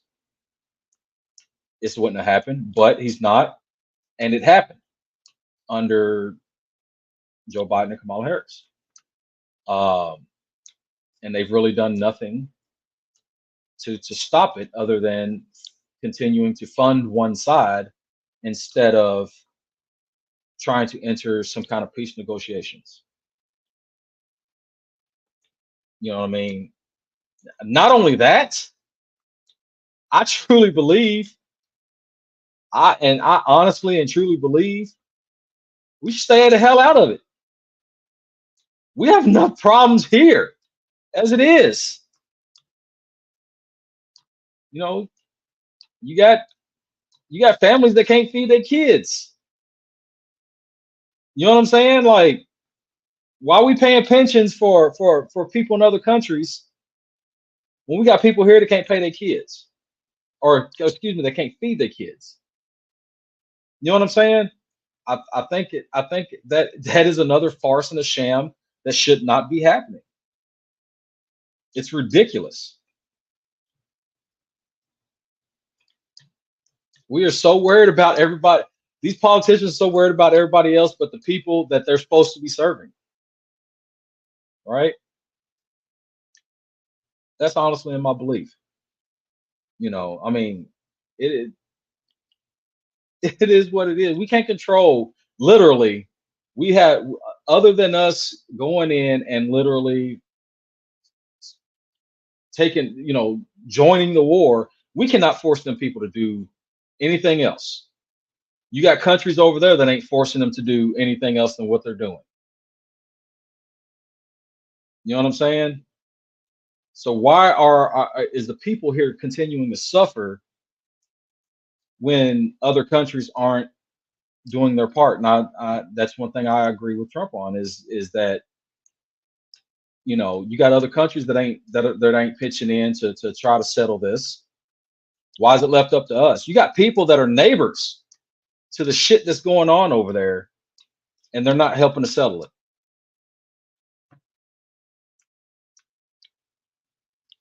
I don't know. The whole withdrawal, I think that was a shit show, and it should have been handled better. And we should not have let a terrorist organization take control of millions of dollars worth of our equipment and ammunition. That's, you know what I'm saying? That shouldn't have happened. They said about, you know, the whole thing about, you know, the whole race thing and everything.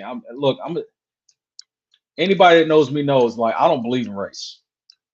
This is the human race. One guy I seen on TikTok said it best. There are no different races. We are all shades of wheat. You look at the chart on wheat, it's true. You know what I mean? But there's no different races. There's no such thing as different races. I mean, we are different shades of the same people. Literally, you have dark-skinned people that look Asian.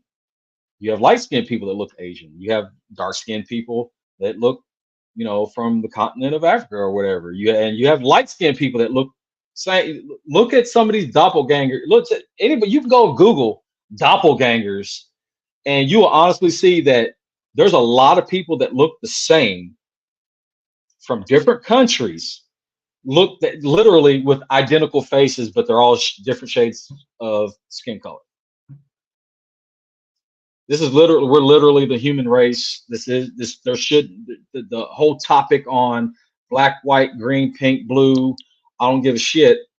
We are all the same race. And once again, I'm gonna say we are all in the same boat. But the politicians continue to put holes in it. What happens when you are in a dire situation, like say if you're out in the middle of the ocean on a boat with a group of people and somebody starts putting holes in it and the thing starts to sink, people start fighting.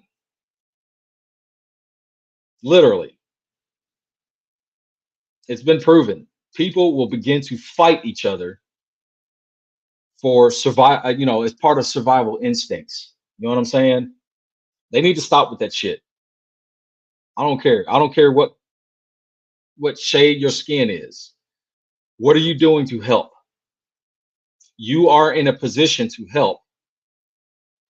What are you doing to help the people that you're serving? And well, that leads me to another point. You know, there's a lot of promises being made on one side. One side has the power to actually do some shit right now. Why ain't it being done right now?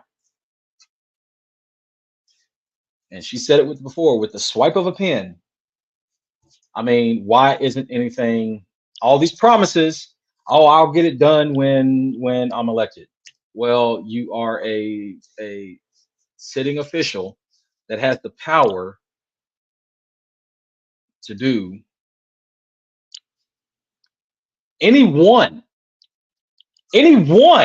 of the things that she's promising right now. She has the power to do any one thing that she's promising. Get it done. If you really are so passionate about helping the people, do one thing right now. And I'm completely on board with Trump saying that. Do one thing, like leave. As soon as she left this debate, she should have been on her way to office or to Washington and have a discussion with somebody that we haven't seen in a while. You know what I'm talking about, and do something. Literally, do one thing right now to show that you actually care. And this isn't like just for politics. This isn't just a political discussion. Do something.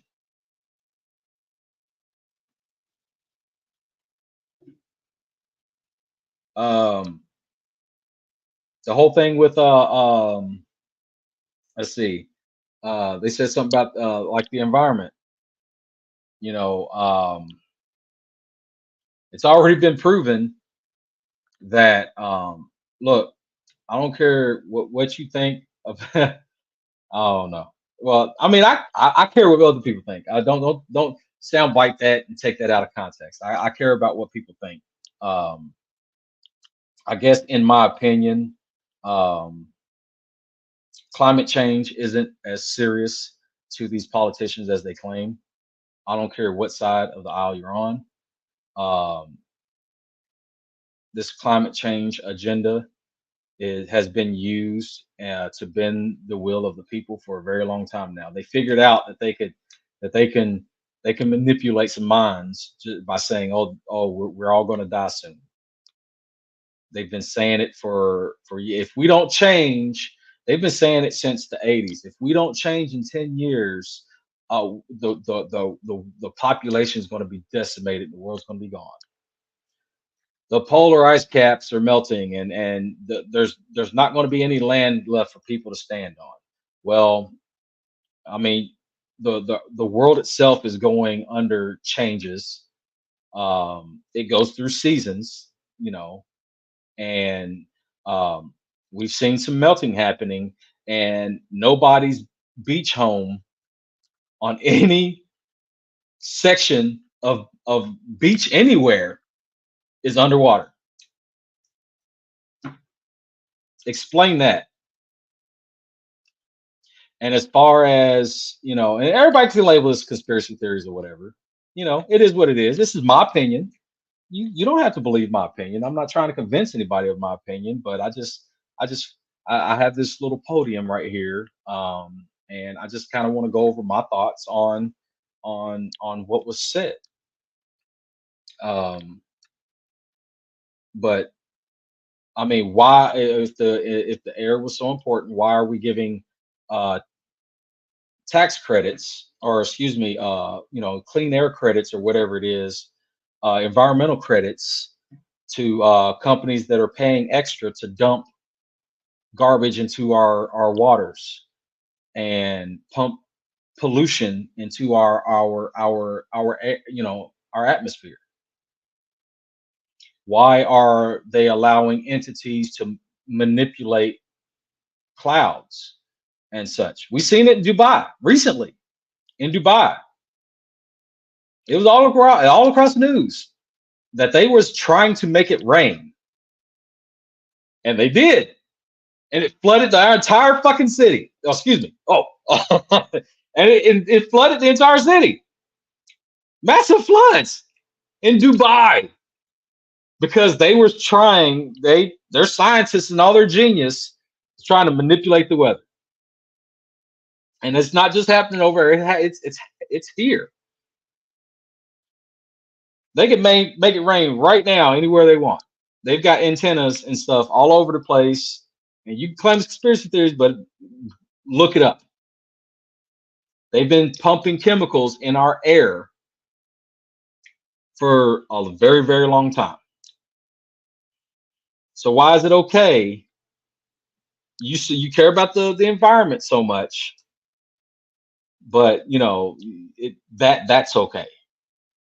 It's okay to do all that. Of course, we're having stronger weathered patterns and shit like that. You're messing with the weather. You can't control this thing. You can't control what goes on. You may have instances where, oh well, yeah, it did exactly what, but you know, the ripple effect after that is what we're experiencing. Massive record-breaking tornadoes, massive hurricanes, extreme heat, extreme cold. You know, the seasons are shifting. You know, it's getting warmer later in the year and colder, you know, or excuse me, it's getting colder later in the year, staying warmer, getting colder later in the year, and staying colder longer at the beginning of the year. A lot of this stuff is shifting. But they care so much about having clean water and clean air that they're allowing tax credits to these businesses and such to and allowing them, as long as they pay their millions of dollars for these tax credits, they can pump garbage into our waters and pump, you know, chemicals in our air. And the government's doing the same thing. Our federal government is pumping stuff into the air. It's a known thing. Yeah. I know guns is a very, very hot topic. It's a hot topic for a lot of people. We have our Second Amendment for a reason. I know a lot of people don't like, you know, they don't like seeing in the news that events happen with certain individuals. Well, I'm not certain individuals, but these random individuals that are going down around doing random atrocities, committing random atrocities to the general public. And you know, we say it all the time. You can't put blame on an entire group, which is the United States of America, the entire United States of America. You can't put the blame on an entire group for these random few individuals. You know how many people are in this country?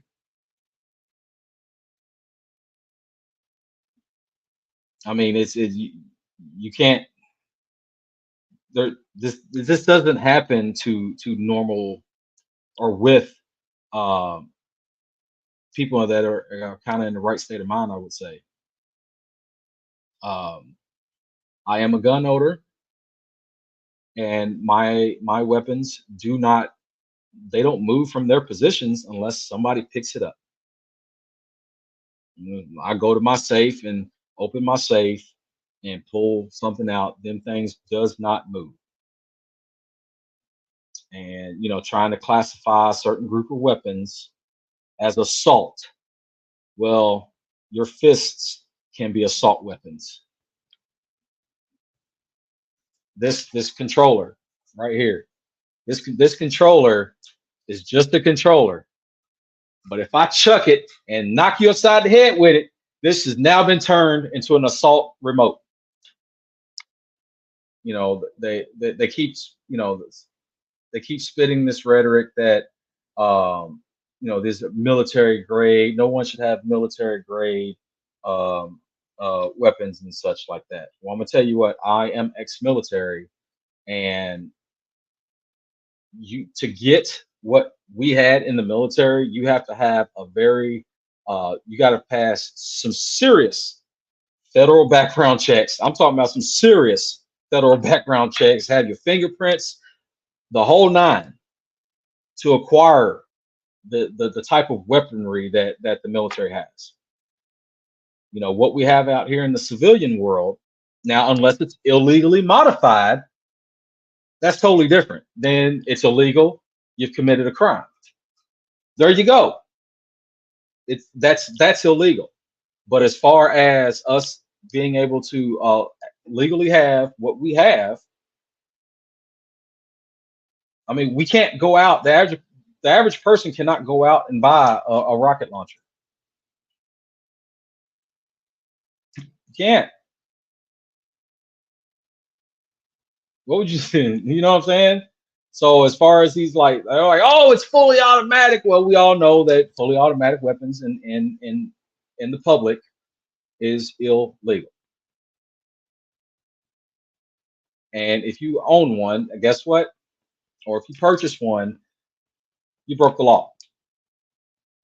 But there shouldn't be any type of, in my opinion, there shouldn't be any type of buyback program or confiscation or whatever may or may not be proposed, you know, because nothing's set in stone.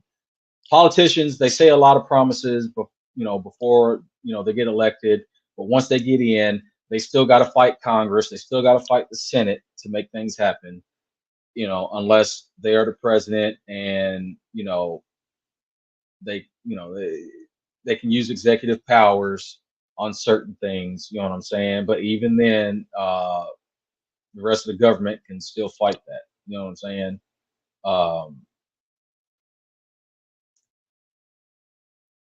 So whether it does, I mean, we have such, the laws on weapons are very strict, and a lot, and I'd say some look, so California, New York, and Illinois, right? They have the strictest gun laws ever. Some of the strictest. I think California is even stricter. But they still have atrocities happen in their states, in their cities.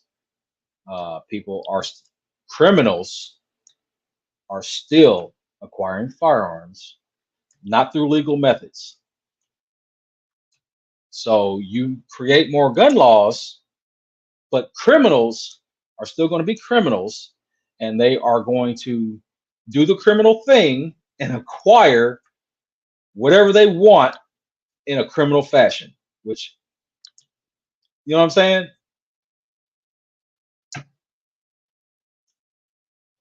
So why, and it wasn't just strictly stating that, we're going to take your guns, So, I mean, we can kind of just throw that out the window, but, it's like, if that was the case, why would you want to take protection out of the hands of citizens, law-abiding citizens, and give criminals the upper hand?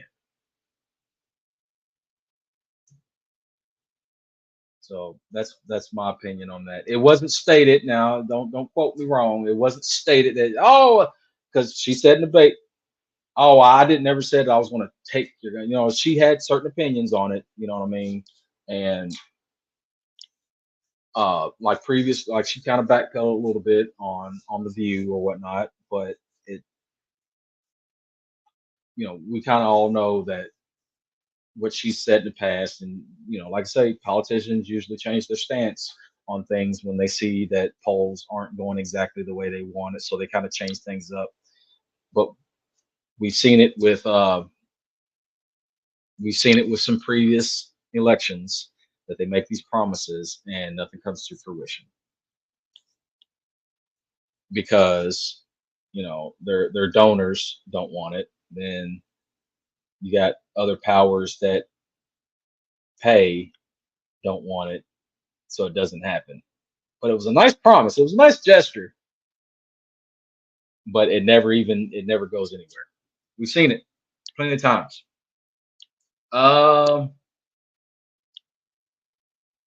They talked.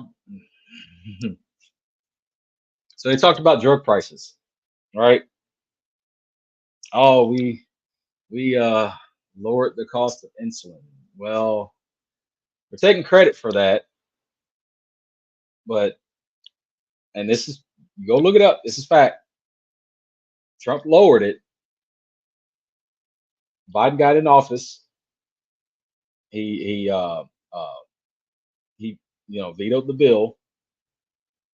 He basically destroyed the plan.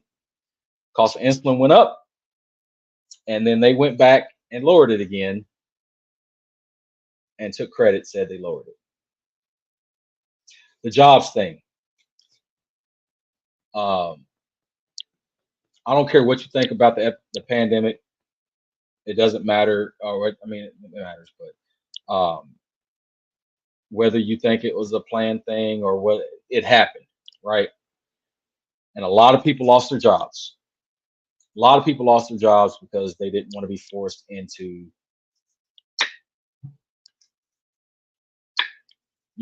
that thing. So people were either fired, let go, or quit. And even establishments couldn't operate. They couldn't function. A lot of businesses, small businesses went under because they couldn't operate because of, the plans that were put in place to try to protect us. A plastic barrier this big, and we're supposed to stand behind it. You can't move that or else you get it. You know what I'm saying? Like some of the shit that happened didn't make any sense, and it happened. But as far as the jobs thing, them creating the whole thing behind Biden creating jobs, most of those jobs were rebound because all those restrictions that was set in place was lifted and people were able to go back to work. So you can't really take credit for something like that. Even on the side of losing, of course, yeah. When he left, there was less jobs. Well, there were less jobs because of the things that were put into place to try to protect the people, or whatever the case may be. Whatever it was, jobs were lost, and then people was able to return back to work. So on both sides, that particular issue shouldn't even be up for grabs, because it's anyone with that has the capacity to think can understand. Hey, guess what? People are getting sick. Stay home. You can't go to work. And then, oh, hey, guess what? You can come back to work. I mean, that shouldn't even be a topic to be brought up. You know what I'm saying? Because there's nothing anybody could have done about it. Because if those restrictions wasn't put in place, then it's like, oh, you don't care. Oh, everybody's gonna die.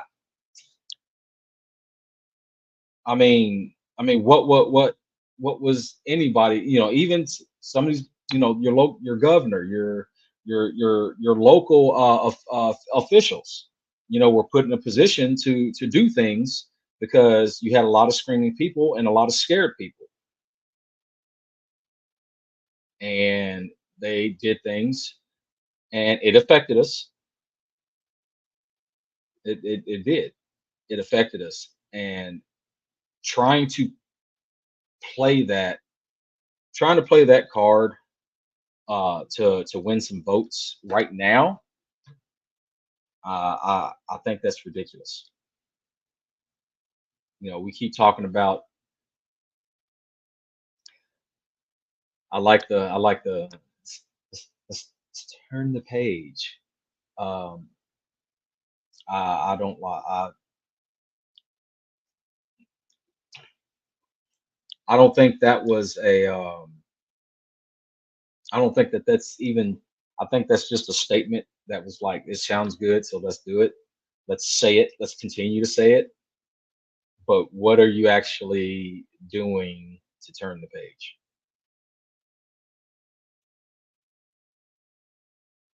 I mean,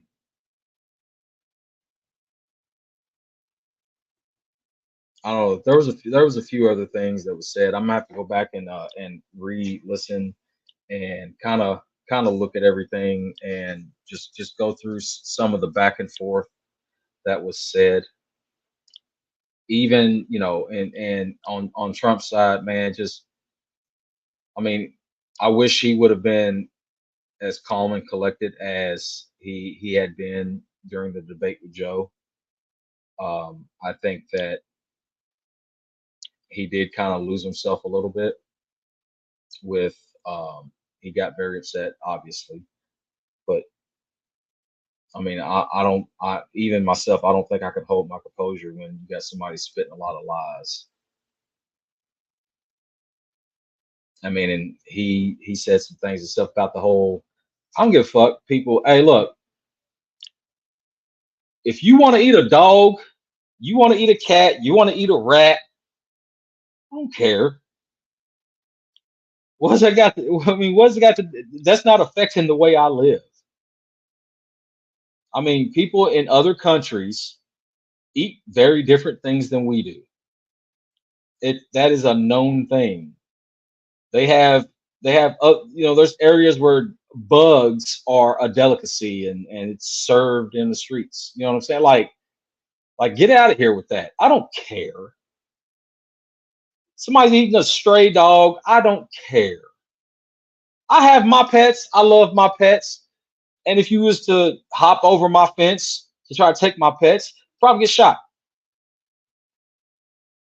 But people on the streets eating whatever they can find off the streets because they bust in and flew in and they bust over a ton of people in a lot of different places across this country.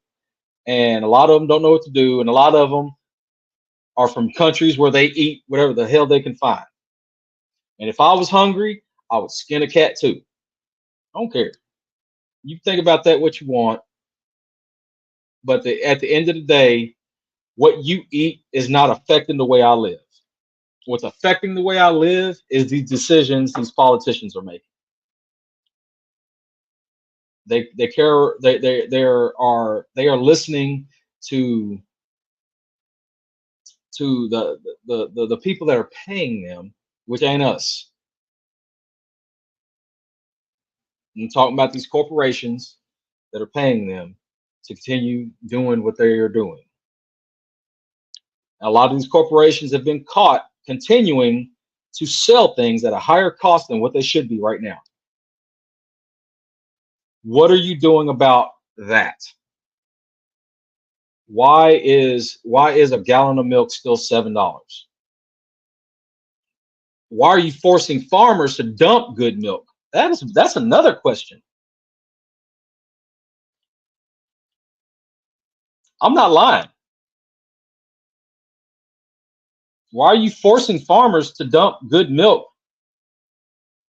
when there's supposed to be a shortage on foods and stuff, and milk is still $7 a gallon? It's ridiculous. Eggs. You know what I'm saying? I shouldn't have 2 small bags of groceries that equal $100.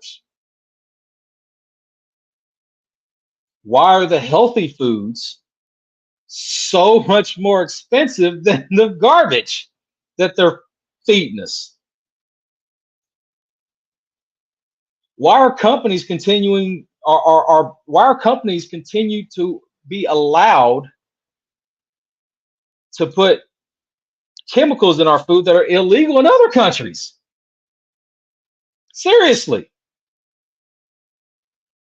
Just take bread, for instance. In Europe, our bread is classified as bread.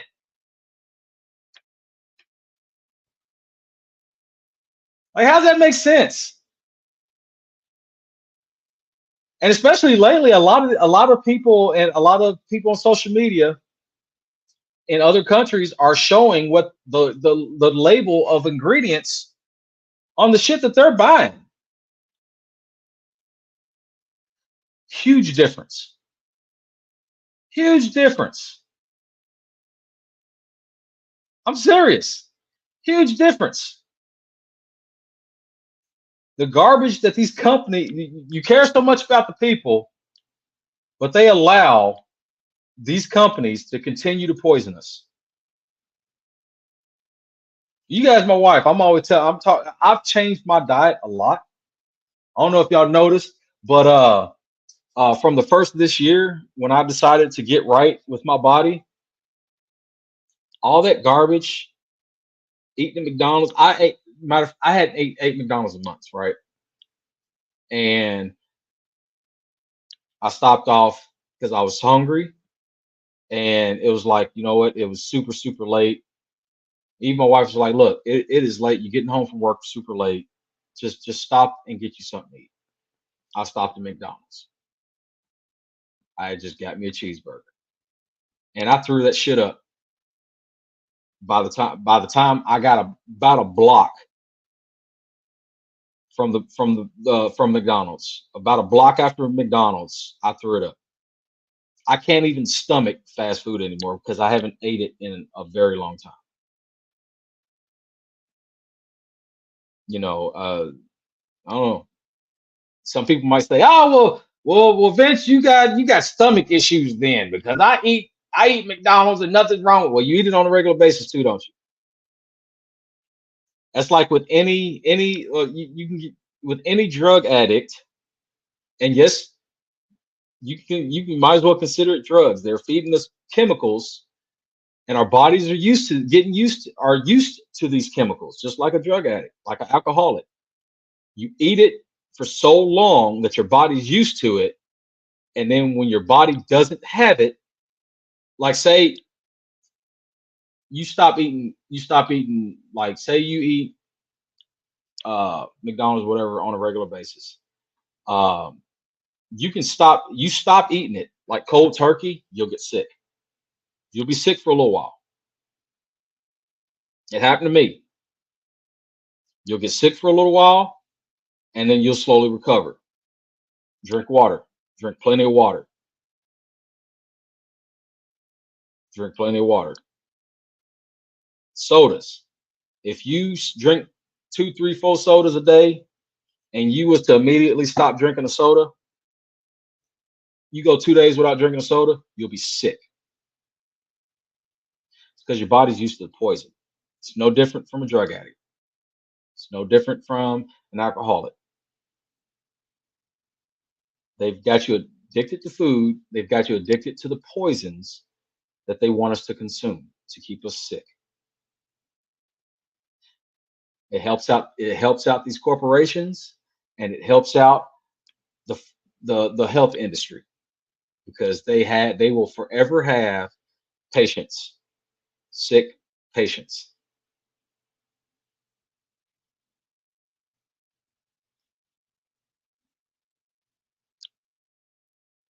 And they did mention Obamacare. I think that was, yeah, we should have, everybody should be entitled to health care, but the way they did it, it made it very expensive. And not only that, if you already struggling to eat, to drive to work, to car insurance, because you got mandatory car insurance, because it helps out the car insurance industry. Guess what? Their profits are going through the roof. You have to pay for years.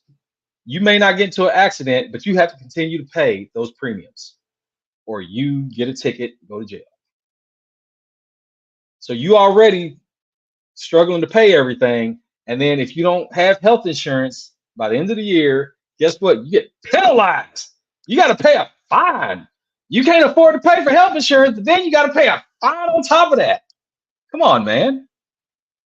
That's crazy, right? If I can't afford to pay health insurance, how can I afford to pay this fine for not having health insurance?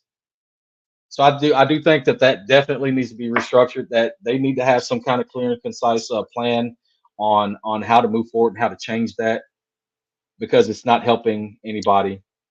And for working folks, it just made insurance that much more expensive.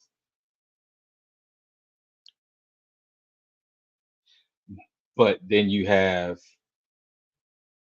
people, we're spending millions of tax dollars for people that are illegal in this country to have health insurance. Why couldn't they do that for us? Citizens that are working day in and day out to provide and we can't get that help. It does not make sense at all. So like I said, they brought up a lot of topics. I kind of went over some things. Hey, look, everything on this was like after the debate or whatever. I mean, all of this was purely my opinion on some things. Like I say, you don't have to agree. I'm not trying to convince anybody. But I don't think enough people really really get out, some of their true thoughts because they're afraid of what people may think of them. And even then, like if you don't, and it's I don't know what it is nowadays that people, if you disagree with somebody, they want to fight with you, call you names, and all this other garbage. Like, why can't we have more peaceful conversations and even agree to disagree? If you don't agree with what I'm saying, hey, that's your opinion. Just like I'm entitled to my opinion. Everybody should be entitled to their opinions, and there should be no censoring of anything. Period. Everybody's like, oh, well, there's so much misinformation coming out, going around. People are spreading it. You know what? People's opinion might be misinformation, but you still want your opinion heard to people who's going to listen, right? Even if you just got to get it out and talk to somebody, you know. I think for the most part, what it is, and this is purely again my opinion, is that the people in power want our voices silenced because they want to control their narrative and they don't want people talking to each other. It's like, in their view, right now, me, because of this, I should be all about Miss Harris, and I'm not, for a lot of clear reasons, or for a lot of reasons that are of my opinion, because I am a person. I have my own thoughts. I have my own opinions on different matters and subject, just like everybody else. But in their view, I should keep my mouth shut and only vote a certain way just because. It's not happening. Like those days are over, And like I say, with all this trying to censor this and censor that, oh, everybody should be censored. Nobody should be censored in any capacity. Because you know what? I may be thinking about one thing. I'm like, hey, you know what? This particular topic, I think this way. Somebody else may come up, be like, and share their opinion. I'll be like, you know what? I never thought about it this way. Let's discuss this. I may or may not change my opinion. Somebody else may or may not change their opinion.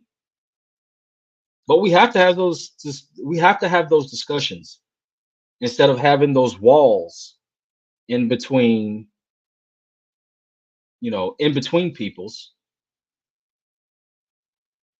So we can have these conversations and talk about things, because a lot of stuff that they are pushing in school, a lot of things that are in the past that was in textbooks and stuff, all that stuff's getting removed.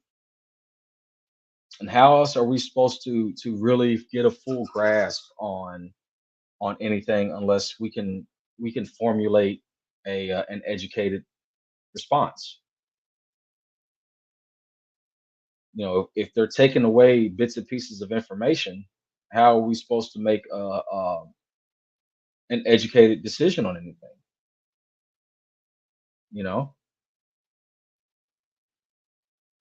We ought to at all times have the information, but we are sharing information amongst each other.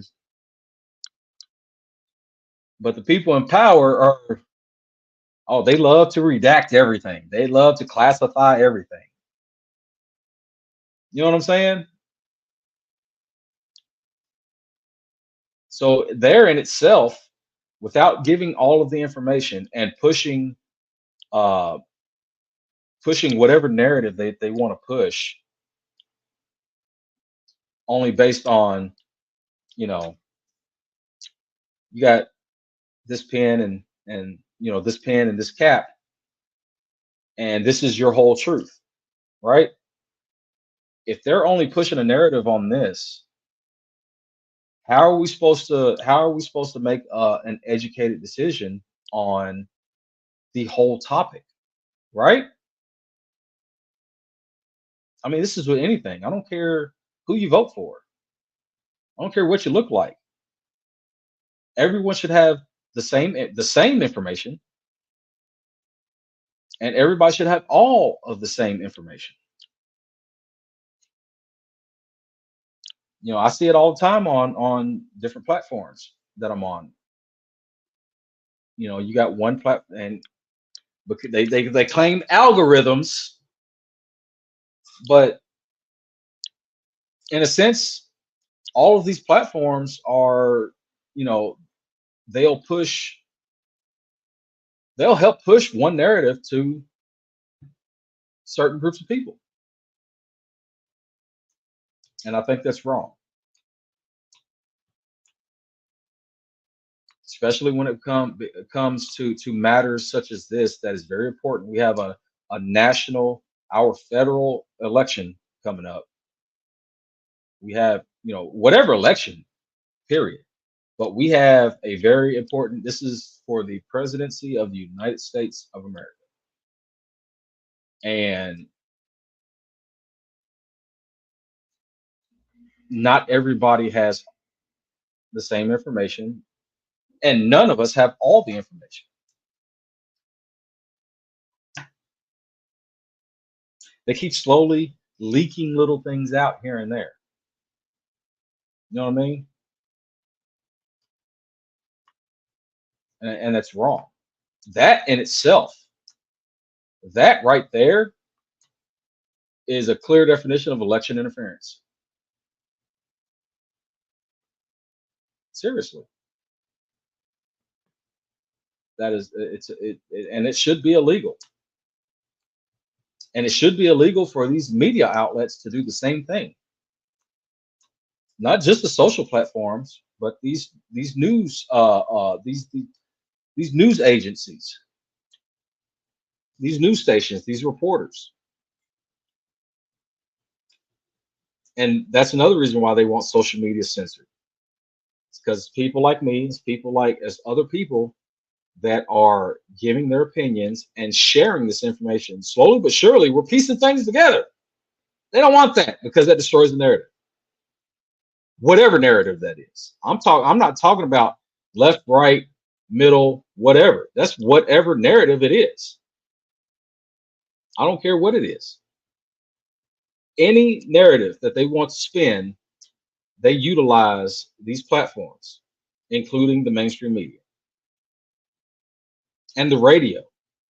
Oh, the things I hear on the radio on a regular basis, oh my goodness. It is atrocious how certain stations will push one thing and other stations will push another thing. And they're saying different things. They're not giving out all the information. It's another case again. They're not giving out all the information. They're sharing bits and pieces, different bits and pieces with other people. And that's why social media, in my opinion, social media is very, very important. Because you have a lot of different people from different areas sharing information with each other. You know, I can tell you, people in California are not getting the same information we are getting in Kentucky.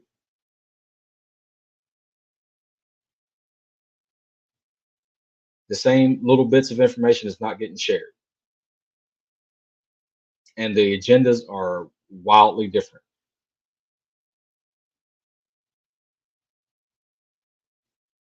You know what I mean? I'm in a different state right now. And what I seen on the news earlier, I'm just like, when did that happen? You know what I'm saying? That ain't just election interference. That's interfering with the people.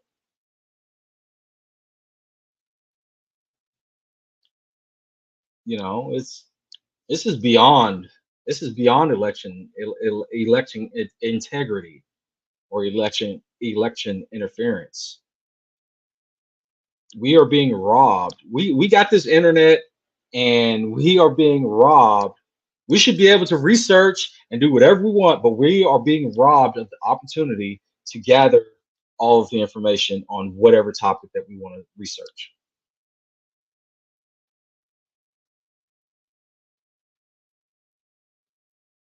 There's like Google. Matter of fact, look, you can Google right now. I'm going to do it right now. Let me get out of that full screen. I'm gonna do it right now. I'm stop sharing. Stop sharing. Hold on. I got to close it. I got to get this. So I'm at a hotel room and I'm using the TV as well as my laptop. So I'm just gonna Google right now just to see what. All right. So before I even pop anything up.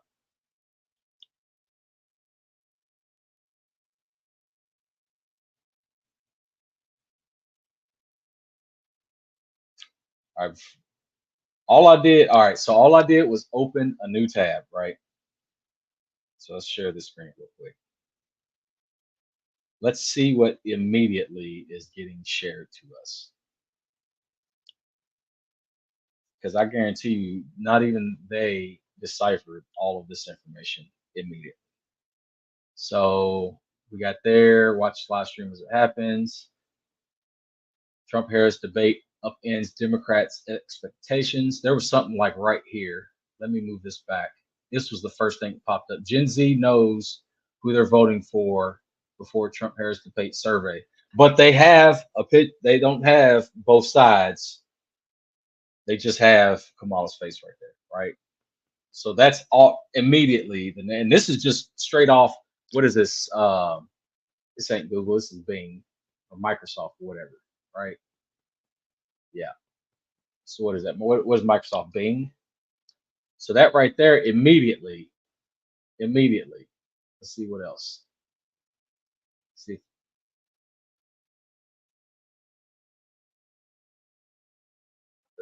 Let's see.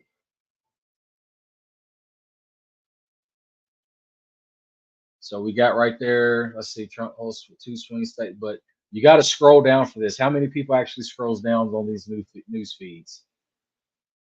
Let's see. Economic misery index that's predicted every election winner since blah blah blah. Blame the Trump. Question security failure. Like I say, it's just that's done and over with. Let's just move on. White House responds to Russia-China military challenge to U.S. See that right there. This right there from Newsweek or whatever. This ought to be towards the top because that right there is important that people should know. Like right here. You know, world order is under threat.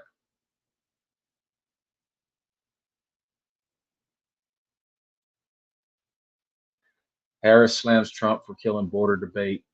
All right, so here's the thing about the border debate and the bill that was shut down, just like a lot of different bills.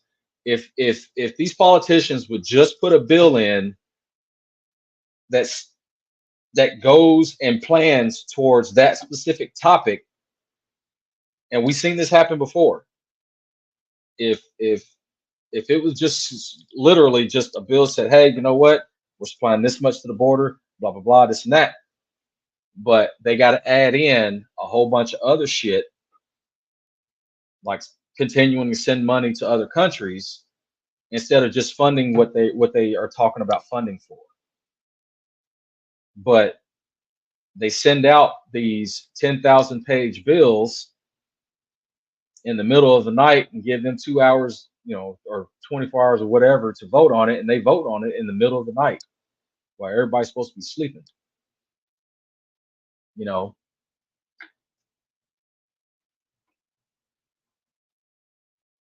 let's see what else is immediately good. So all right, so let's do all right, you know, I ain't gonna do that. I'm just gonna do debate. Let's see what pops up.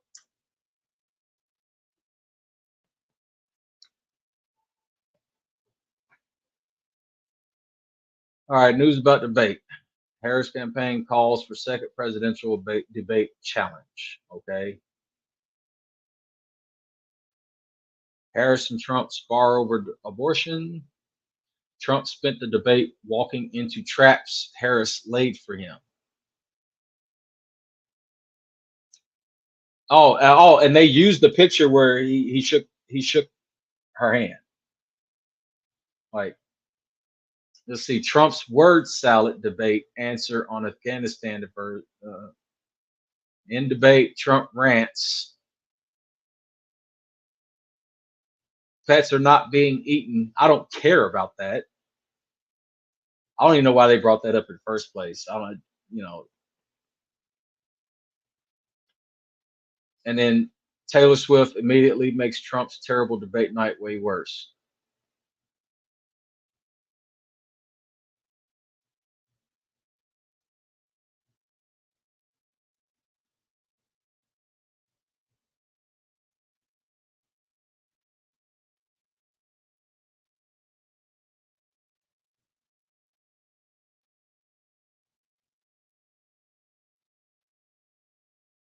I'm not even going to click on a lot of these fact checks or whatever because I want to do my own research because they've already put out on many different occasions that these quote unquote fact checks are matter of opinions and not necessarily based on facts.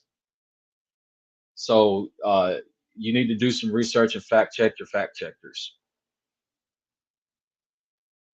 But the first few, these first few are direct attack on just Trump and not talking about the word salad that Harris spewed. And on both sides, you know, when asked a couple specific questions, you know, on both sides they circled around the questions. You know what I'm saying? So both of them did it, but these are immediately you got, what's this, 6 ads attacking Trump only instead of being biased. All I did was type in debate. I didn't even type in Trump. I didn't type in Harris. You can see right here, I just typed in debate. And instead of it being biased, like as it should be, yeah, of course, Newsweek.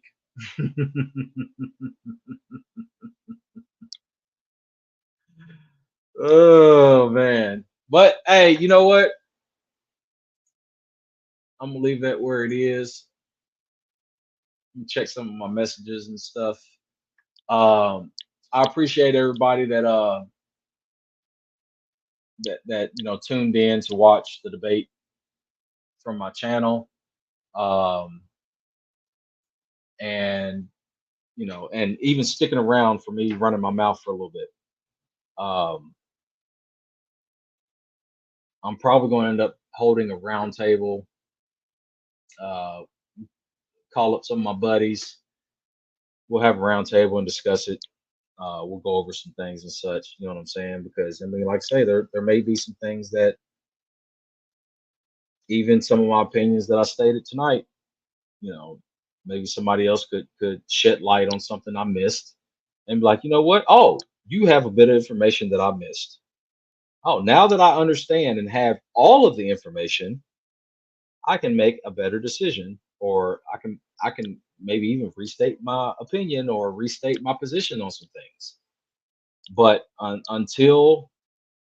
we until we start getting all of this information, um, it's just going to be it's going to continue to be discourse amongst individuals, and everybody's going to think they're right, and nobody has all of the information. And I do think that they need to really stop with the race thing, because this is the human race. We are all just different shades, and there is no more. There shouldn't be there.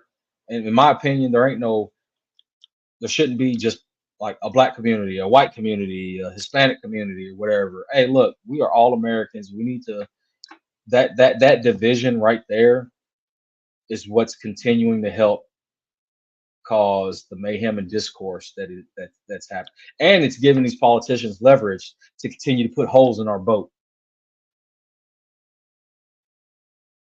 When the people unite, that's when things will change.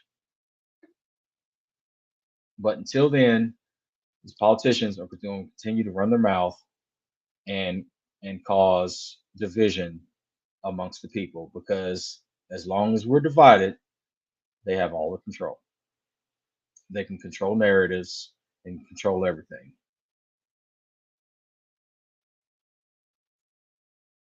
So I guess just, if you want, you can take that. If you think I'm wrong, hey, just tell me I'm wrong. Hey, it's fine. But like I say, look, if I'm wrong with anything, let me know. Let's have a conversation about it. I'm not opposed to talking to anybody. Everybody knows this. I will talk to anybody about anything, and if I'm wrong, I'll admit I'm wrong. But until then, I'm going to keep my opinions, because based on the information that I have, which is still incomplete information, nobody has all the information except for the people holding all the keys to the info, and they keep redacting and classifying all the information. So until everybody has all the information, we are still entitled to our opinions, whether they be right or wrong, because nobody knows whether we're right or wrong.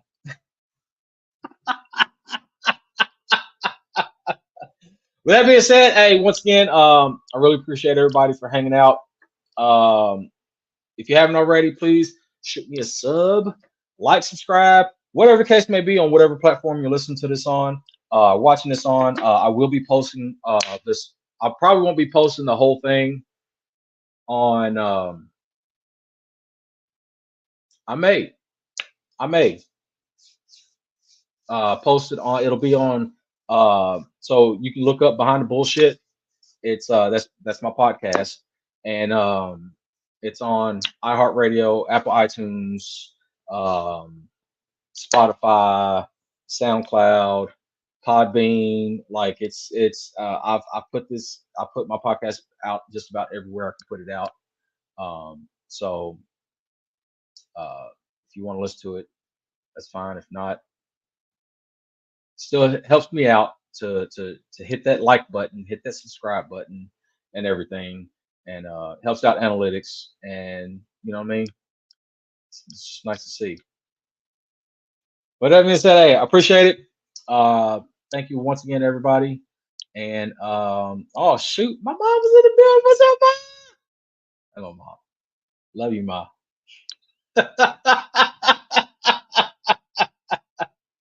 How's you guys doing? I love my mommy. My mommy. Big shout out to my dad. Yesterday was his birthday. Happy birthday, Mr. O'Connell. Happy birthday. And to my dad and Carrie and my mom Patty. Yeah, I got multiples. Very blended family. Happy anniversary. Happy anniversary to them. Sorrells. They're awesome. Oh man, I love them.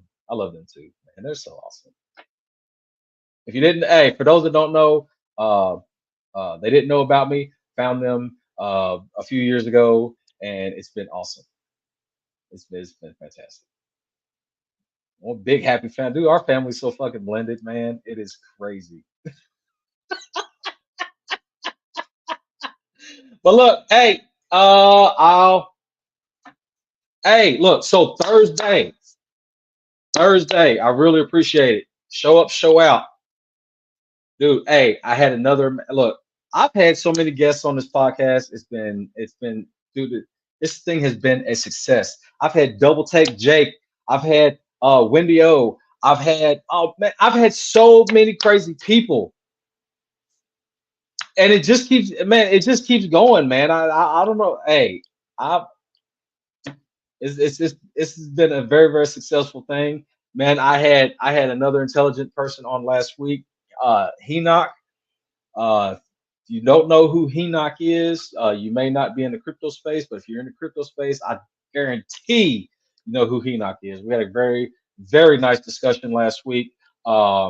He's got a podcast now. He's got another podcast now. He's handing out some fantastic, amazing information, and definitely check it out. It's called Pantheons. But this Thursday, man, I got the man himself, Mr. BitBoy, Ben Crypto, Ben Armstrong. Keep on Ben Crypto. I don't know why I keep on. BitBoy, Ben Armstrong, coming on Thursday. This Thursday at 8 p.m. EST, I will have BitBoy on the channel. We'll go through some things. If you have any questions for BitBoy, hey, make sure you show up. Put them in the comments, and we will get to as many questions as possible. But basically, if you don't know what the Behind the Bullshit podcast is about, I invite my guests on, and it doesn't matter what industry that they're in, because I don't just focus on crypto.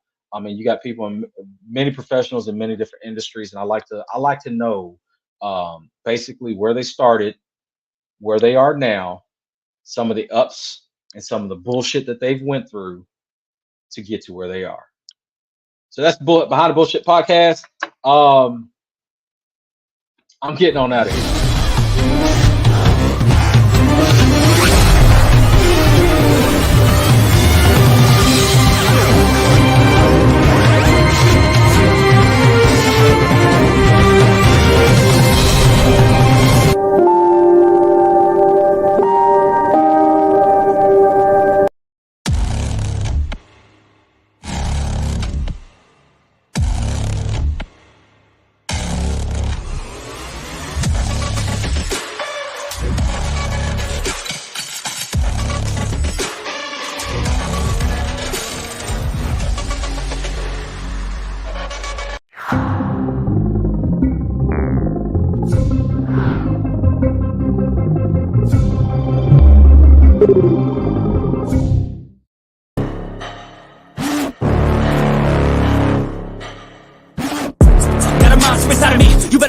If your enemy's a road ahead of full prophecy to be the greatest beast the world has ever seen, I feed him every